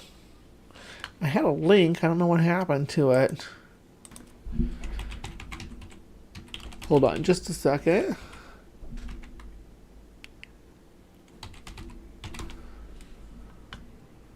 The lobster diver. Yeah, here we go. I mean, my source is not great. It's the Daily Mail, but they're interviewing experts at least. It sounds fishy. Doctors and experts cast doubt on Lobster Man's claim he was swallowed whole by a humpback whale, saying his lack of serious injuries is suspicious. suspect. Doctors and experts are skeptical of the account of lobsterman Michael Packard, the 56-year-old who was on a routine dive off the coast of Cape Cod when claims he felt a bump and everything went dark. Doctors say someone undergoing such an encounter would have suffered from serious injuries, including hearing loss as a result of the changing in water pressure. Packard feared he was eaten by a shark, but claimed he was inside a whale.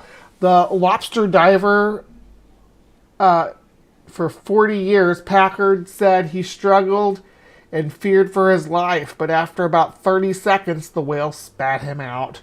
Packard was rescued by a crewmate suffering from some bruises. The lobster diver has been accused of lying about being swallowed whole by a humpback whale. He says spat him out because it didn't like how he tasted. One doctor at Cape Cod Hospital, why does that keep popping up? I don't care about your pop-ups not loading. Where self-described whale-swallowing victim Michael Packard, 56, was treated, said Michael Packard should have suffered hearing loss following the freak accident. He reportedly ascended from a depth of 45 foot, from a 45-foot depth to 20 to 40 seconds. Didn't have any evidence of barotrauma, the unnamed emergency room doctor said to the New York Post. Although physicians did treat Packard personally, although the physician didn't treat Packard personally, they suggested that someone undergoing such an encounter would have suffered serious injuries, including hearing loss, as the result of the sudden change in water pressure. Packard was released from Cape Cod Hospital Friday afternoon, mere hours after the incident, with no broken bones and just some soft tissue damage. The commercial lobster diver who worked out of Provincetown, Massachusetts, said he was swallowed whole last Friday. He claimed to have lived to tell the tale because the creature didn't like how he tasted and spat him out. Packard told Cape Cod Times he was completely inside the massive mammal and that it was completely black. He had yet to comment on claims that he is lying. Other fishermen were also wary of Packard's whale encounter. I guess this is what we're waiting on here. Maybe I can reload it. I don't know. But my opinion is that the dude's full of it. Because when you go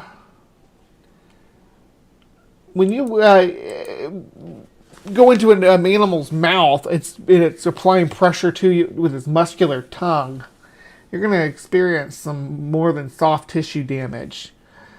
The whale also, while baleen plates are not sharp fangs, they are they are still going to crush you.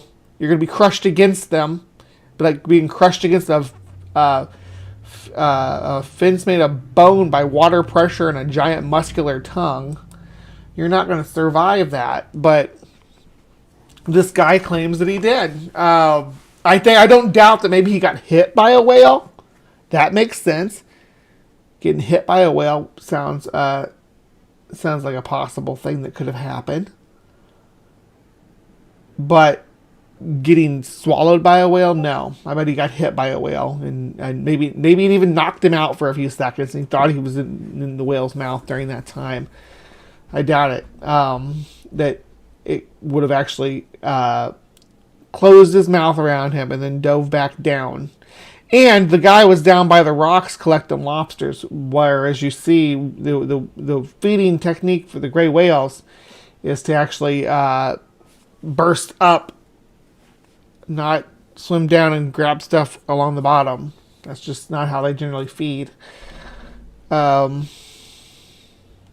just generally speaking.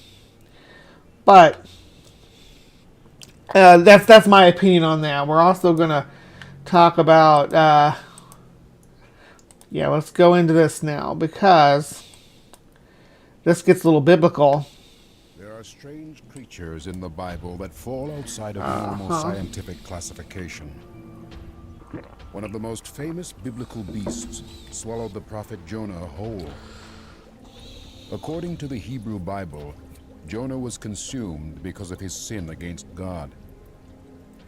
He had refused God's order to preach in a condemned city.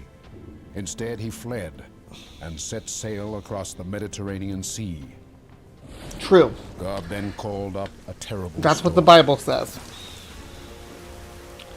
Jonah told the sailors that he was to blame. To satisfy God and calm the storm, they would have to throw him overboard.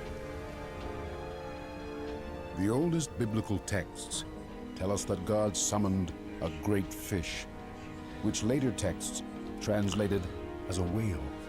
Yeah, but if you look at the early art, it doesn't look like a whale. Fish a whale?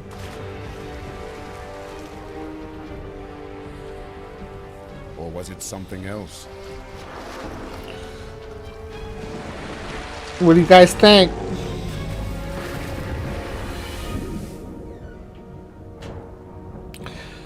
Was it a whale or was it something else? Or was it fiction? Was it fiction? Underwater subs.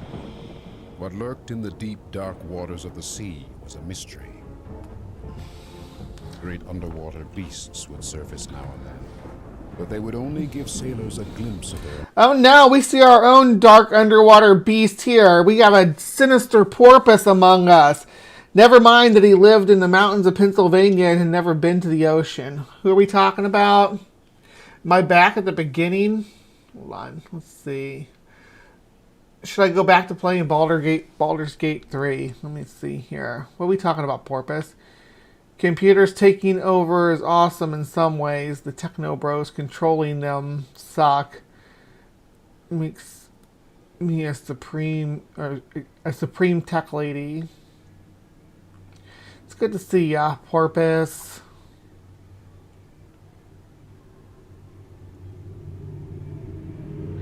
Did you not pass go or collect $200, Al?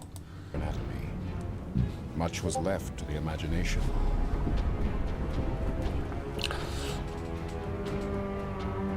And so descriptions and illustrations of sea creatures. Sorry, I gotta do something on my phone while I'm listening here. Know of sea animals today. We'll just take a second. But the book of Jonah was written thousands of years ago. Perhaps there were creatures then that no longer Just some exist. delivery stuff that I had scheduled.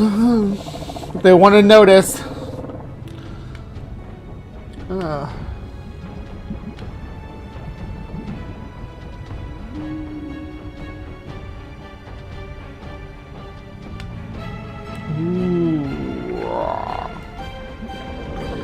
Not a whale. Looks like a giant fish. Looks like a Zephactus. Is that a Zephactus? The Bible says Jonah survived inside the Going belly knock of knock. the great fish for 3 days and I 3 doubt it was a nights. cichlid. He begged God forgiveness for his I don't know if disobedience. Jonah could survive in a cichlid's belly. Only then did the fish spit out Jonah. Is it possible that a man could be swallowed whole and live? I like how in that most famous image of Jonah getting eaten by the whale, you can see his butt crack. Is it possible that a man Right could there, be swallowed yeah. whole and live? Fish is gonna get that ass. What sort He's of always fish naked, could though. accomplish such a feat? Why is Jonah always naked? He was on a boat. What were the sailors doing that Jonah was naked? This is a fossil representation of the great white shark, but the modern shark gets to about this size. This was a large shark, probably 20 feet or so in length. And the teeth of white sharks are large and serrated and designed for taking chunks out of their victims. So as a result, most attacks by white sharks on humans result in serious injuries, which then precludes the possibility of a human being consumed whole by a white shark without any damage. However, in the past, there were large sharks in the fossil record that were large enough to consume a human being without causing such damage. These ancestors of the white shark and the mako shark. I'm calling them ancestors. The white shark and mako shark is a little, well, mako shark's fine. Mako shark's fine because they're close related to makos. Grew to much larger sizes than they are today. And one in particular, the megatooth shark, or megalodon, grew to a large size, 40 feet or so in length. About 100 million years ago, this animal was the granddaddy of all sharks, the apex predator, the top of the food chain. Well, it had Leviathan out there too, so, there was that. Things as manatees and whales, ancestors to modern baleen whales. The enormous teeth of the megalodon have been found embedded in the bones of prehistoric whales. This massive shark ate whales for lunch. The problem with this being our choice of an animal that consumed a they weren't the type of megafaunal whales we see today, though. I mean, let's keep that in mind. Human whole was that it wasn't found on the Earth at the same time as humans. Humans simply were not here at the same time as the megalodon was swimming in the ocean. However, there are other sharks that get larger than the modern white shark. These are the basking shark, megamouth shark, and whale shark, all of which get to sizes of 20 to... Now, you could swim into one of their mouths if you were dumb. The basking shark and whale shark are commonly seen by divers, but the megamouth shark is a rare species, only discovered in 1976. What do these three sharks have in common, besides their large size? First and foremost, all three of these species are plankton-feeding sharks. Plankton refers to very minute shrimp-like organisms that live in the water column. Well, there's more than just that. If plankton includes, those and larvae of other crustaceans, some different cephalopod babies, some eggs. It'll include spores of other organisms that breed by sporing. Plankton will include a lot of larvae of different organisms. A lot of organisms that get big in the sea even start off tiny little members of the planktonic layer. They just there's a whole little biome there that lives in that group, and these creatures filter them out of the water. To feed on plankton, all three species of shark, whale, basking, and megamouth, have very large mouths but small throats, lined with gill rakers, slender structures that form a fine mesh, which filters the minute organisms from the water. A human, if it was unfortunate enough to be The cool thing about basking sharks is they have vestigial teeth. Now, people talk about, when you're talking about, biblical literalists, created kinds and evolution denialism, and they say, there's no vestigial organism. Please tell me what use the vestigial teeth of the basking shark serve. Because they don't eat anything with them. One of these animals would find the sieve-like structure and not be able to go any farther. The filter structures found in plankton eaters also rules out the largest animals in the sea. Baleen whales, like the blue whale, which grows to over 100 feet in length, have sieve-like mechanisms that wouldn't allow a human into their guts. But what about the toothed whale? That's fucking terrifying. Killer. Do you think that'd be the last thing you see? But what about the toothed whale? Killer whale, despite its fierce reputation and large teeth, have never been documented as attacking a human being. The sperm whales, which get to 50 feet or more in length and have large teeth, much like the killer whales, also have never been documented as actually attacking a human being. So I think we're probably too bony for them. I don't know about a sperm whale, if a sperm whale could eat us or not. I don't, yeah. As far as us fitting down the throat of a sperm whale, that's the only one of these whales that I would grant that as us fitting down its throat whole. But its stomach acid would destroy us within the first few minutes down there. You'd be dead. So, an orca couldn't swallow you whole, but it sure as hell could tear you apart and eat you chunk by chunk. So as a result, we can again take these three groups of marine mammals and cross them off our list. Even if one is so unlucky to be swallowed by a whale or a shark, the acids in the stomach of these animals is so caustic that nobody could hope to survive, even if one found themselves in the belly of this beast. It looks as if there is no great fish existing today or in the past that could perform Jonah's miracle. But this whale may be swimming in metaphor. In the book of Genesis, it is said that God divided the waters below heaven from the waters above. Perhaps searching underwater for the beast is altogether the wrong place to start. Perhaps be looking to the sky. I mean, I think the story of Jonah and the whale comes from the whale itself, and the great fish comes. A lot of its lore comes from Leviathan, Leviathan from the Bible, the one of the two, the Leviathan and Behemoth, the two great beasts mentioned in Job. This is a 400-year-old star chart, an ancient mariner's map of the night sky. It's covered by constellations depicting all kinds of celestial beasts. Between the 21st and 24th of December, the nights are the darkest and longest, which is why we picked this time to do this topic, of the entire year. And in 760 BCE, the days of Jonah, the winter solstice was known to ancient astrologers as the whale's belly. We are currently in the belly of the whale. There was one constellation that swallowed the sky. With modern planetarium software, we can actually travel back thousands of years to view the night sky from any location on Earth. So what I'm going to set up here is the night sky for 760 BC.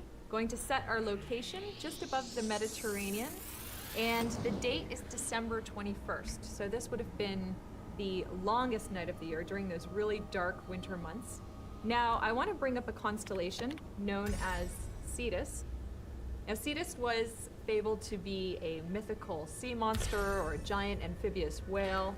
And this Go find Cetus in the sky tonight, guys, because we are currently in the belly of the whale. Constellation is huge. It's actually the 4th largest constellation in our night sky. It's made up of about 15 faint stars, 5 of which make up the enormous head of this creature, spanning down into its giant whale-like tail. And because it's so enormous, you can actually only see it in its entirety between the months of October and January. So on this date of December 21st, at about 8:30 in the evening, you can just see that Cetus is just above the southern horizon, and you can see it just sitting there stretching across that part of the sky. Cool. During the 3 longest nights of the year, sailing under this constellation was called being in the whale's belly.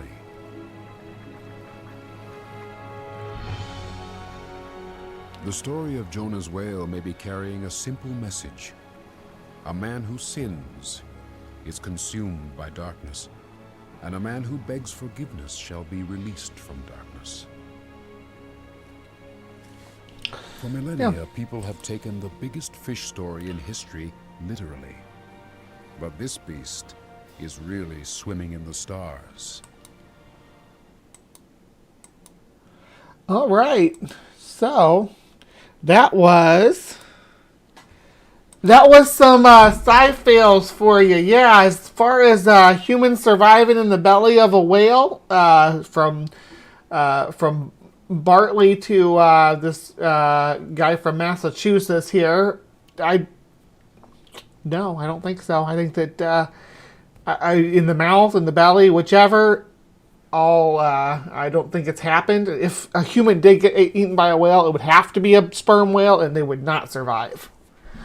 All right, so this is the halfway point of the show, so thank you for sticking around with me. We will be moving right along. I guess I need to say goodbye to my folks watching this in Sci-Fails. Thank you so much for sticking with us and hanging out while we explored the belly of the whale during the time period that we are actually in the belly of the whale. You won't be watching this during that time period, but please remember to be kind and take care anyway. All right, back to my live from the Hive audience. I am sorry about that. I'm kind of this morning. I've had this really strong coffee. I made my coffee too strong this morning, so now I'm all jittery. It's not as good as it sounds. I keep wanting to wiggle. I keep wanting to get my wiggles out. Oh. I prefer the episode of Ren and Stimpy when they set up a home in the whale's carcass from the Jonas story. Yeah, Ren and Stimpy was always funny, especially the classic Ren and Stimpy. I do want to talk about something cool, though, in a minute with our Strange Science segment that's coming up. But I'll see you guys over there, okay? What I'm about to teach you is going to surprise the socks off of you. Who was St. Nicholas? I'm about to show you who it really is, and it's going to shock you. Nick is a name for the devil! Could it be?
Hello, and welcome, my friends, to another episode of Strange Science. Y'all know I like learning about cool and neat pigmentation, and we're going to jump right into that with this topic today. Brand new species of Asian pit viper discovered in Myanmar with surprising coloration. The variation in colors between individuals led to ideas that it might be a hybrid. I think that's a typo. Led is probably what it's supposed to say. Snake species come in all shapes and sizes, from enormous pythons to horned snakes slithering through the desert. In the snake world, it can be especially difficult to tell new species from existing ones. Many members of the same species can look physically different, with variations in colors along their bodies. However, a new study has identified a new species of pit viper in Myanmar, and it is both bright green and dark green stunner, depending on which individual you catch a glimpse of. The genus Trimersurus consists of such snakes as the large range of various.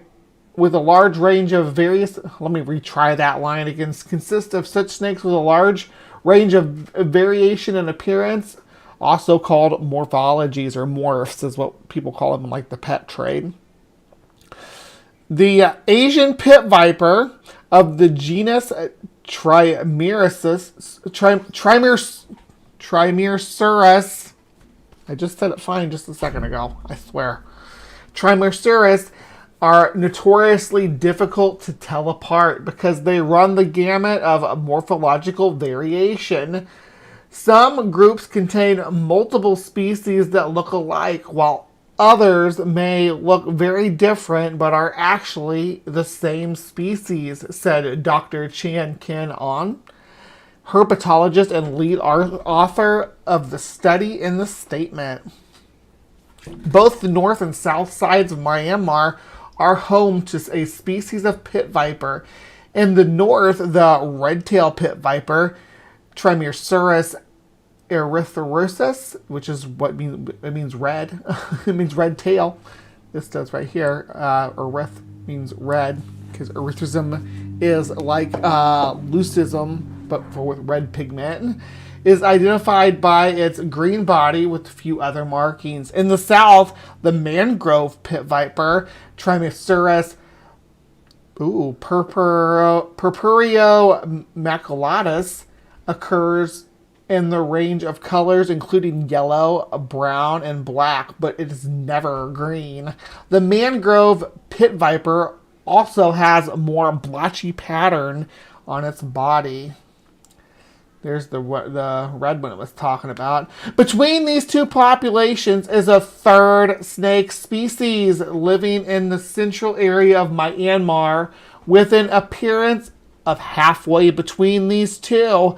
This mysterious population in central Myanmar baffled us, and we initially thought it could be a hybrid population, the researchers said. The team worked out in a different paper that this third population was not a hybrid, but a genetically different species.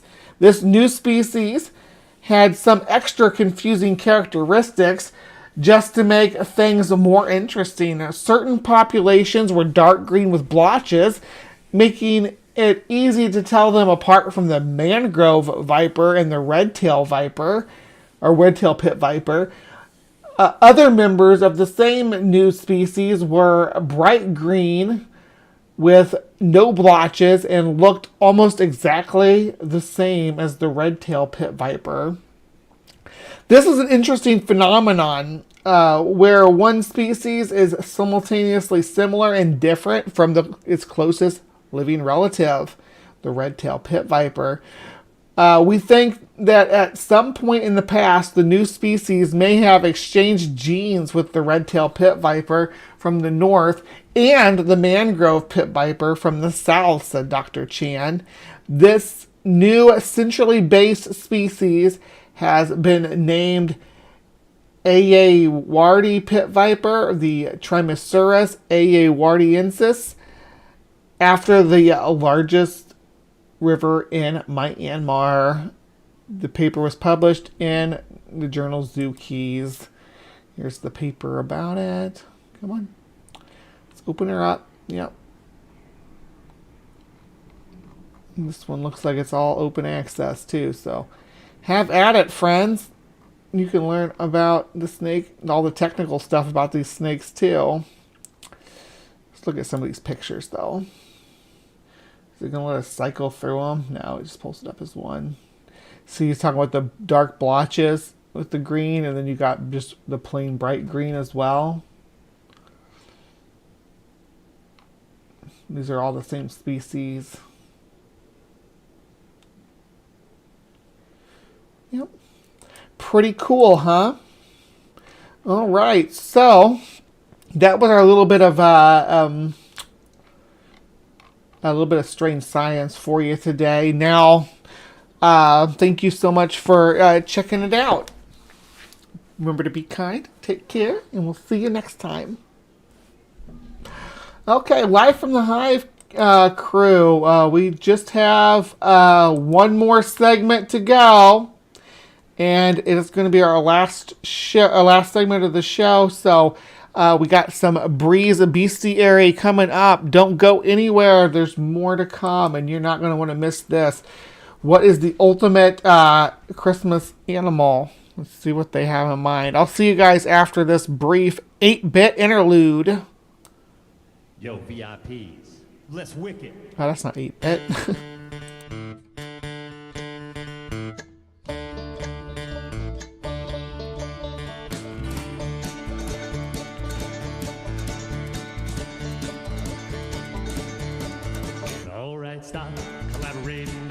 ice is back with my brand new invention. Something grabs a hold of me tightly, flow like a harpoon daily and nightly. Will it ever stop? Yo, don't know. Turn off the light.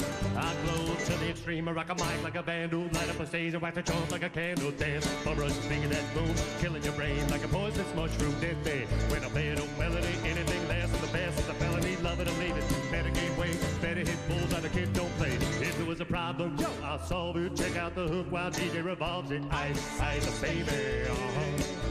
Vanilla ice, ice, baby. Vanilla ice, ice, baby. Vanilla ice, ice, baby.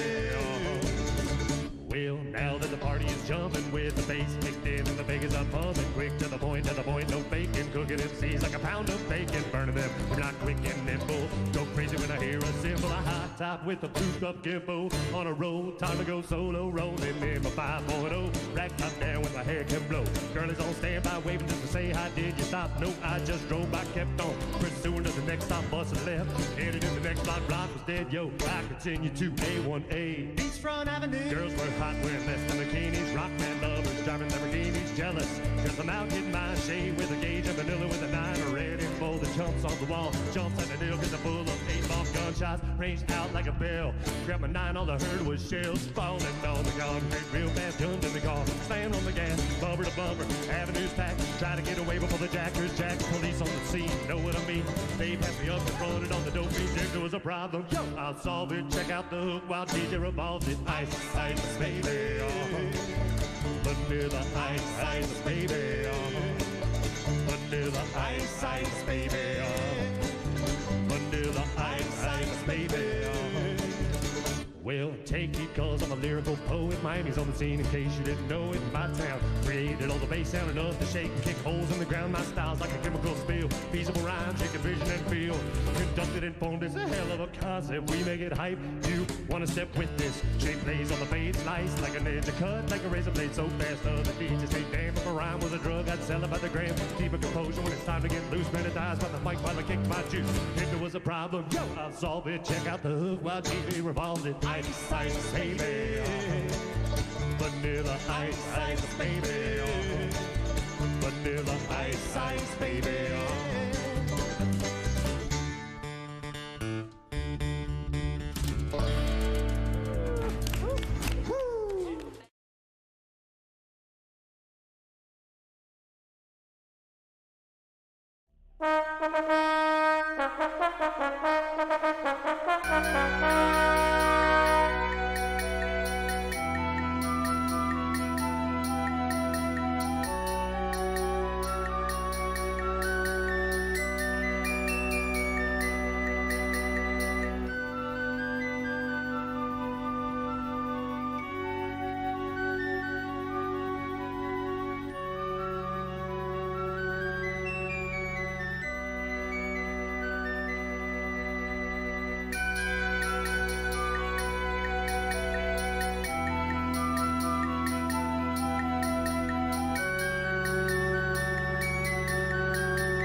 Hello, hello, my beauties and bees, and welcome to the latest installment of Bree's Bestiary. This is sort of a Christmas special for the show. Thank you guys for popping in and joining me today. We've covered a lot on this show. We've covered, the lions to elephants to just whales. We've always gone big. Alligators. Today, I want to go small. Go a different direction. So, please join me as we explore the dark history of sea monkeys with Journal to the Microcosm.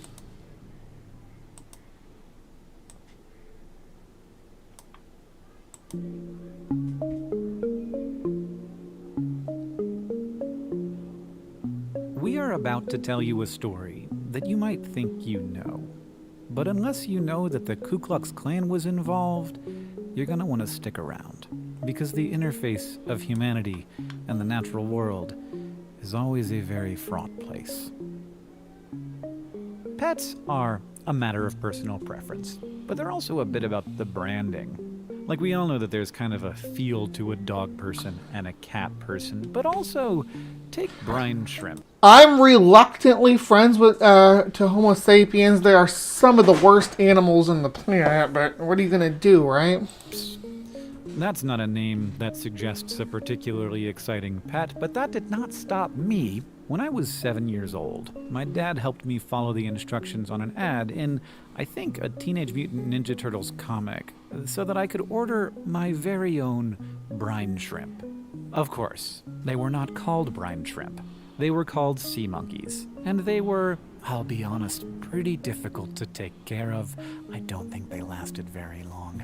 Now, not everyone had sea monkeys, just like not everyone watched the 1992 sitcom The Amazing Live Sea Monkeys. I actually did watch that show, and it was awful. Human-sized sea monkeys and the professor, played by Howie Mandel, who enlarged them. In fact, given that the show lasted only 11 episodes, I don't know that anyone watched it, but that's okay, because we do not need a professor to enlarge our sea monkeys. We have a microscope. That's what they look like. Not exactly monkey-like, are they? But before we get to the organism behind all of this magic, let's talk a little bit about the magic itself. The experience of instant life, as it was marketed, packaged into a toy.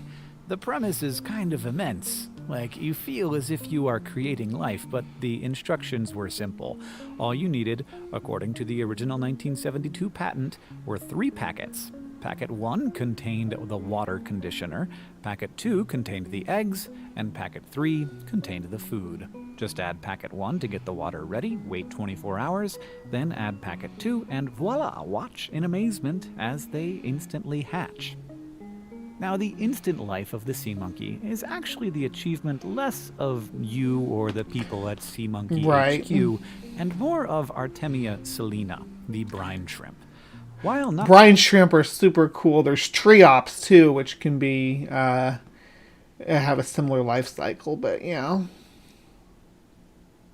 It did have Beakman's World vibes. Absolutely, I got the same vibes off of it. I actually think it was on in the same lineup as Beakman's World. Not technically a shrimp, the brine shrimp is a crustacean found in salty lakes and ponds, and while their rebranding as sea monkeys is a more recent innovation, Artemia have been around for over 100 million years. Artemia swim upside down. Yeah, they look kind of like radiodonts. It's just really cool. You all know what radiodonts, right? Like, it's so crazy that this show, I go from talking about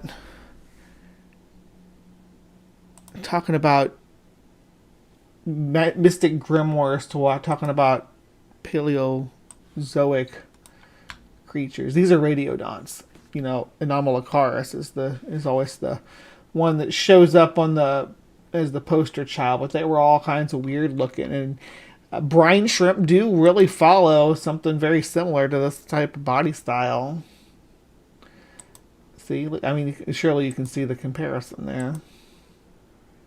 Through their gills near the base of their limbs, and they spend their days seeking out their favorite food, algae. But Artemia also make for great food themselves, which is why they are cultivated to feed fish being farmed for your own future meals or aquariums. The Artemia's downfall, if you want to call it that, is its own resilience. Female Artemia can produce 2 types of eggs. The first, when the world around it is comfortable, will be thin-shelled and quick to hatch. The second, though, when the world around it is less comfortable, will be hard-shelled, a cyst. And inside that cyst is a larva, fully developed but kept in wait until the conditions are okay for it to leave the cyst.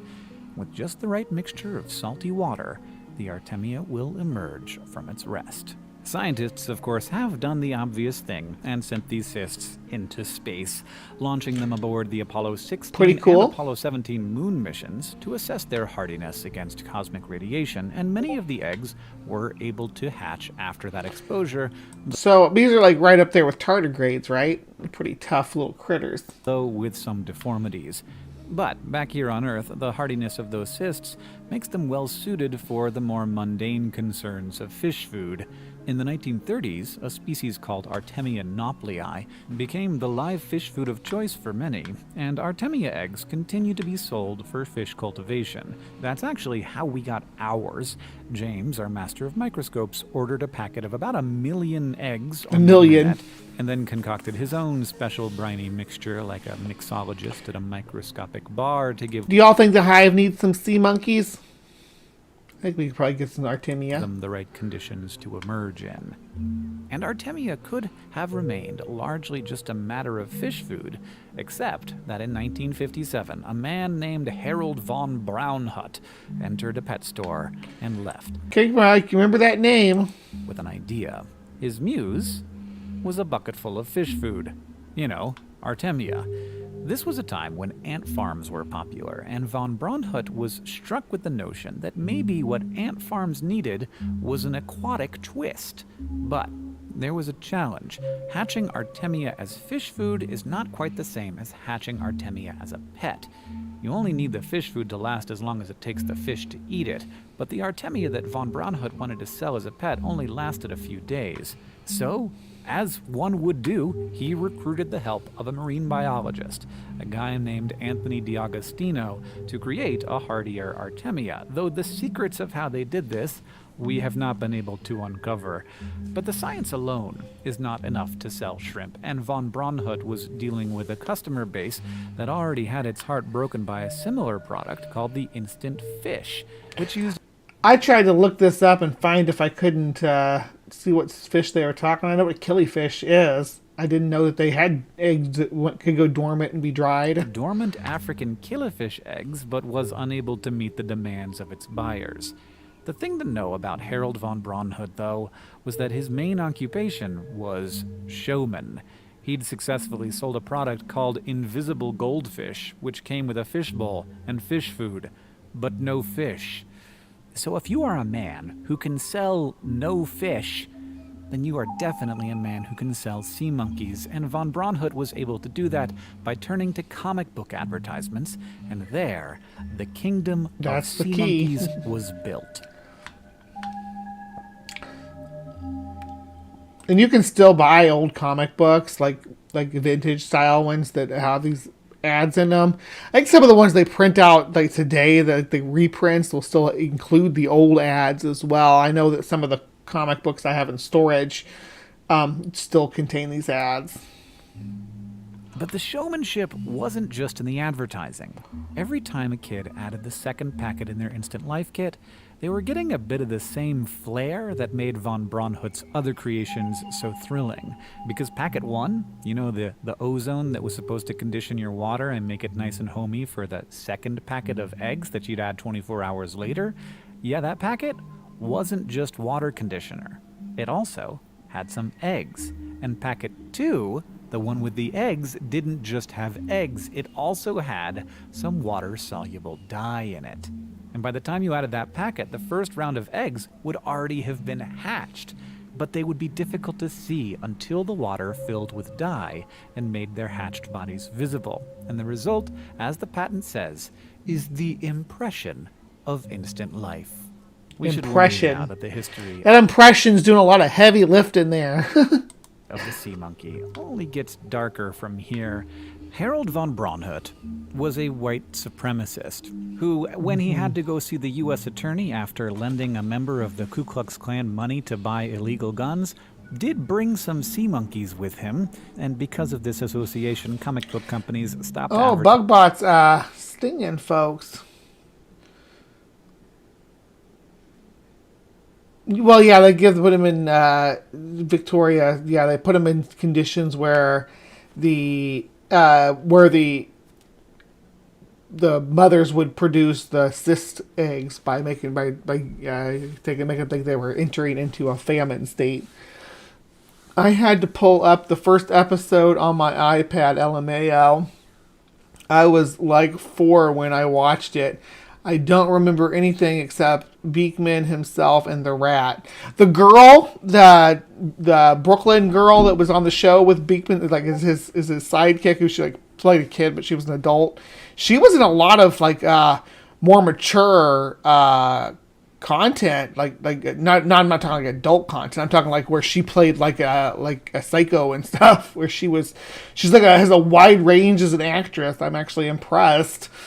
Only if we get a sea monkey cam. Oh, if I get sea monkeys, yeah. Well, they'll be like right here in the hive, right somewhere here. So yeah, we'll definitely be able to keep an eye on them. And let's see here. It was one of the few shows me and my dad both liked. Oh, about the sea monkeys. The incredible life sea monkeys. Aunt Jer says they all look so raggedy. Well, life's hard when you live it when you're born from a cyst. Ant farm would be cool. Yeah, ant farms are hard to sustain in the U.S. because they won't let you buy the queens. That's the problem. Like if I lived in the UK, or Canada, I would definitely do an ant farm. But in the U.S., there's so many regulations on raising ant species. And ant species are really high maintenance. I don't know if or ant farms are actual real ant farms are high maintenance too. I'm pretty content with mostly spiders right now and doing roach colonies. That's where my future is the roach colonies. I think roach farms could be future, especially glow spot roaches, which I do have. So we're gonna see what we can do with them. Let's see. Tired of getting sand kicked in your face and having your gal stolen? You need the Charles Atlas Book of Bodybuilding. Oh yeah, that was in the comic books. Get some x-ray specs. Yeah, get those x-ray specs where you can see through your hands. And you can see through people's clothes, apparently. His creations, but von Braunhut was still able to sell his sea monkeys in other ways. After his death in 2007, von Braunhut's widow signed a deal with a toy company to sell sea monkeys, only to later sue them for breach of contract. And I would probably have to change the names of them. I'd call them glow bugs. Or glomers or something. I'd come up with something cute for them. Glomer does sound good. Trade infringement. The toy company claimed they were actually sourcing different Artemia now, and while the case was settled, we do not know what the terms were of this sea monkey settlement. Sea monkey von settlement. Braunhut created a story around Artemia that created an entirely different creature to turn their most remarkable accomplishment into a sleight of hand. And the showmanship was certainly clever, allowing us to imagine that there are tiny individuals living tiny lives in tiny worlds like ours. But of course, that is not the life of the brine shrimp, nor does it need to be. The sea monkey's less contrived story is out there, not frozen in time, but simply unfolding in millions of different directions over tens of millions of years. Artemia, you were once a sea monkey to me, but now I know the truth. You are you, which is a much better thing to know.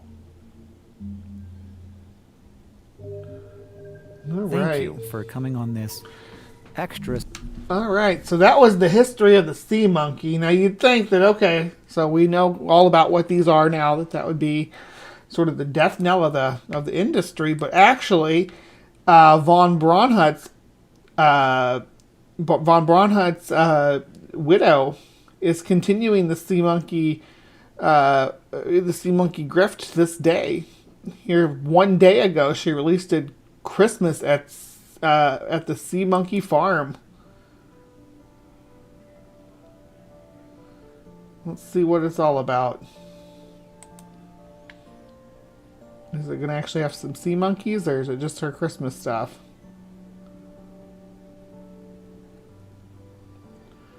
Yeah, you got lots of poinsettias. Oh, she's got a tortoise, though. Hold on. Here we go.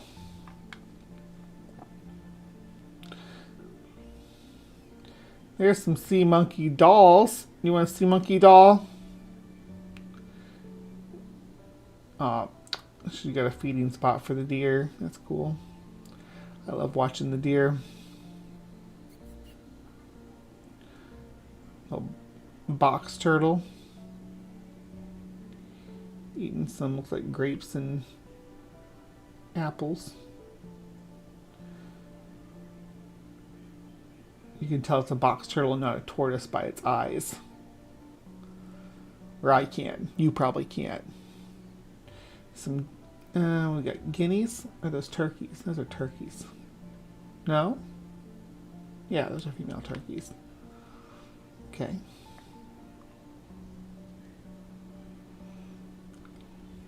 No monkeys, though. Some raccoons. And squirrels. That's a lot of freaking squirrels, yo.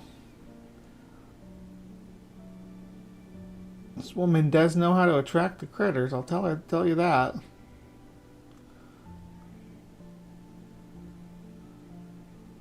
John Hudson gave me a feeder that's out in my tree for the hummingbirds.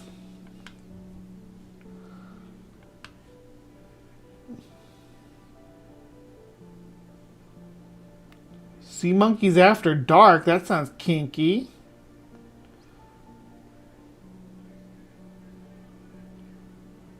And there's the X-ray specs.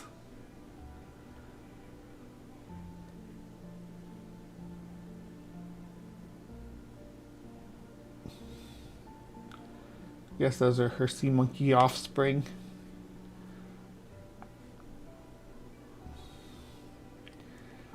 So she's still at it. They're still pumping out the sea monkey stuff. You get sea monkey dolls.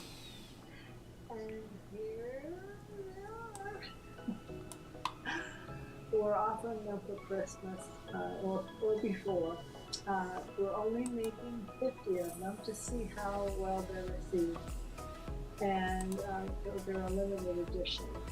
If you want one, please let me know and reserve them.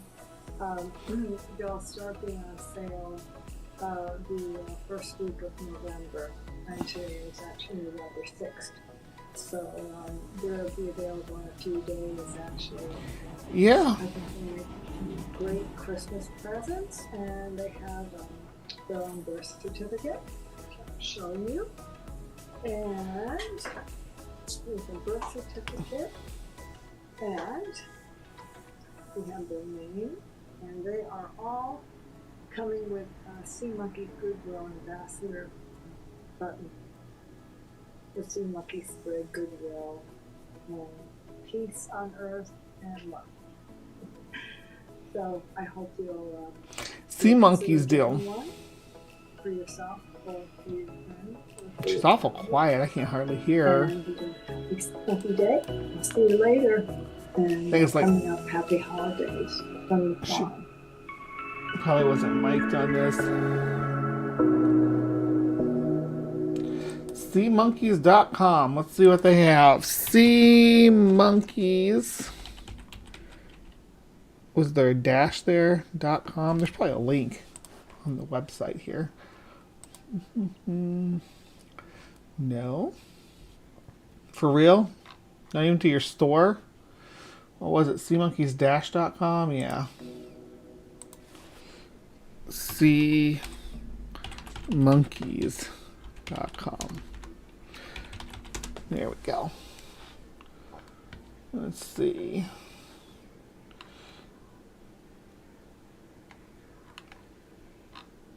Here's instruction. Easy as 1, 2, 3.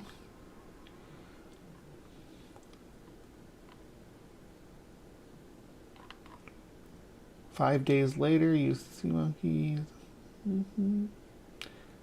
So you can order them from here. That's about it. It's not real fancy or anything. Not a lot of work went into Sea Monkeys for it being the registered trade Sea Monkeys. I wonder how much they are though for the official Von Braunhut white supremacist flavored Sea Monkeys. U.S. and Canada. Let's have a look. What do you got? And here's the plushes again. They do have the X-ray specs. Look, they have the X-ray specs. A lot of Sea Monkey themed stuff. You get the Sea Monkey castles, $30.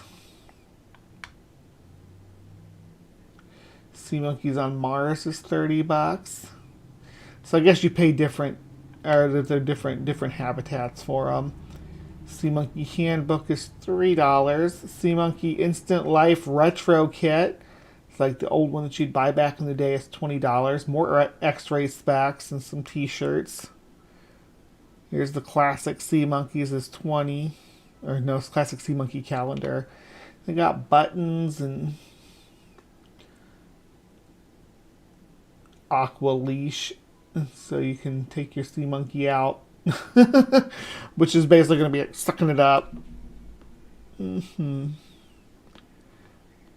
Bubble air pump. It's the same thing. It's the same device. It's the same device. You're paying $2 more because this one's purple. Let's see. Sea Monkey Executive Super Size. You get a $100 Sea Monkey kit. Animal Music. Sea Monkey shirts. 60 years of Sea Monkey posters. Crustacean College Diploma. We got some. You can buy individual stuff from the original kits. And what is this? Living oh, these are greeting cards. So yeah, that's they're still sea monkeying out there. There's still some sea monkey merch you can buy. Let me drop the link to that in the side chat. If anybody here is a fan of sea monkeys, that they can go to the website and look. But yeah, that's probably going to wrap it up for today's Breeze Bestiary. So thank you so much for sticking with me through this excursion into the world of sea monkeys and where they come from and what exactly they are. Will I get some sea monkeys? Maybe. Sounds interesting. Until then, please remember to be kind, take care, and we will see you next time. All right, so for my Live from the Hive audience, thank you for sticking around with me, first of all. And just a disclaimer, since tomorrow is Christmas Eve, I didn't schedule anybody to come on for Creation Watch. However, if we have time, I'm going to be doing this, or I may be doing this Bigfoot thing that I sent to my friend Dave out there, Captive Desk. If you're not subscribed to Captive Desk, they are right here. Is it Desk? I think it's Desk. Yeah. And they have a great channel where they talk about Bigfoot, Grassman, Momo, Skunk Ape, all the different names that you can come up with for hairy hominids, and it's always a good time. So definitely check out Captive Desk, and we'll see if we can get something worked out to do something together over the holidays to do this this year-end review of Sasquatch. Anyway, please remember to be kind, take care, and we will see you next time.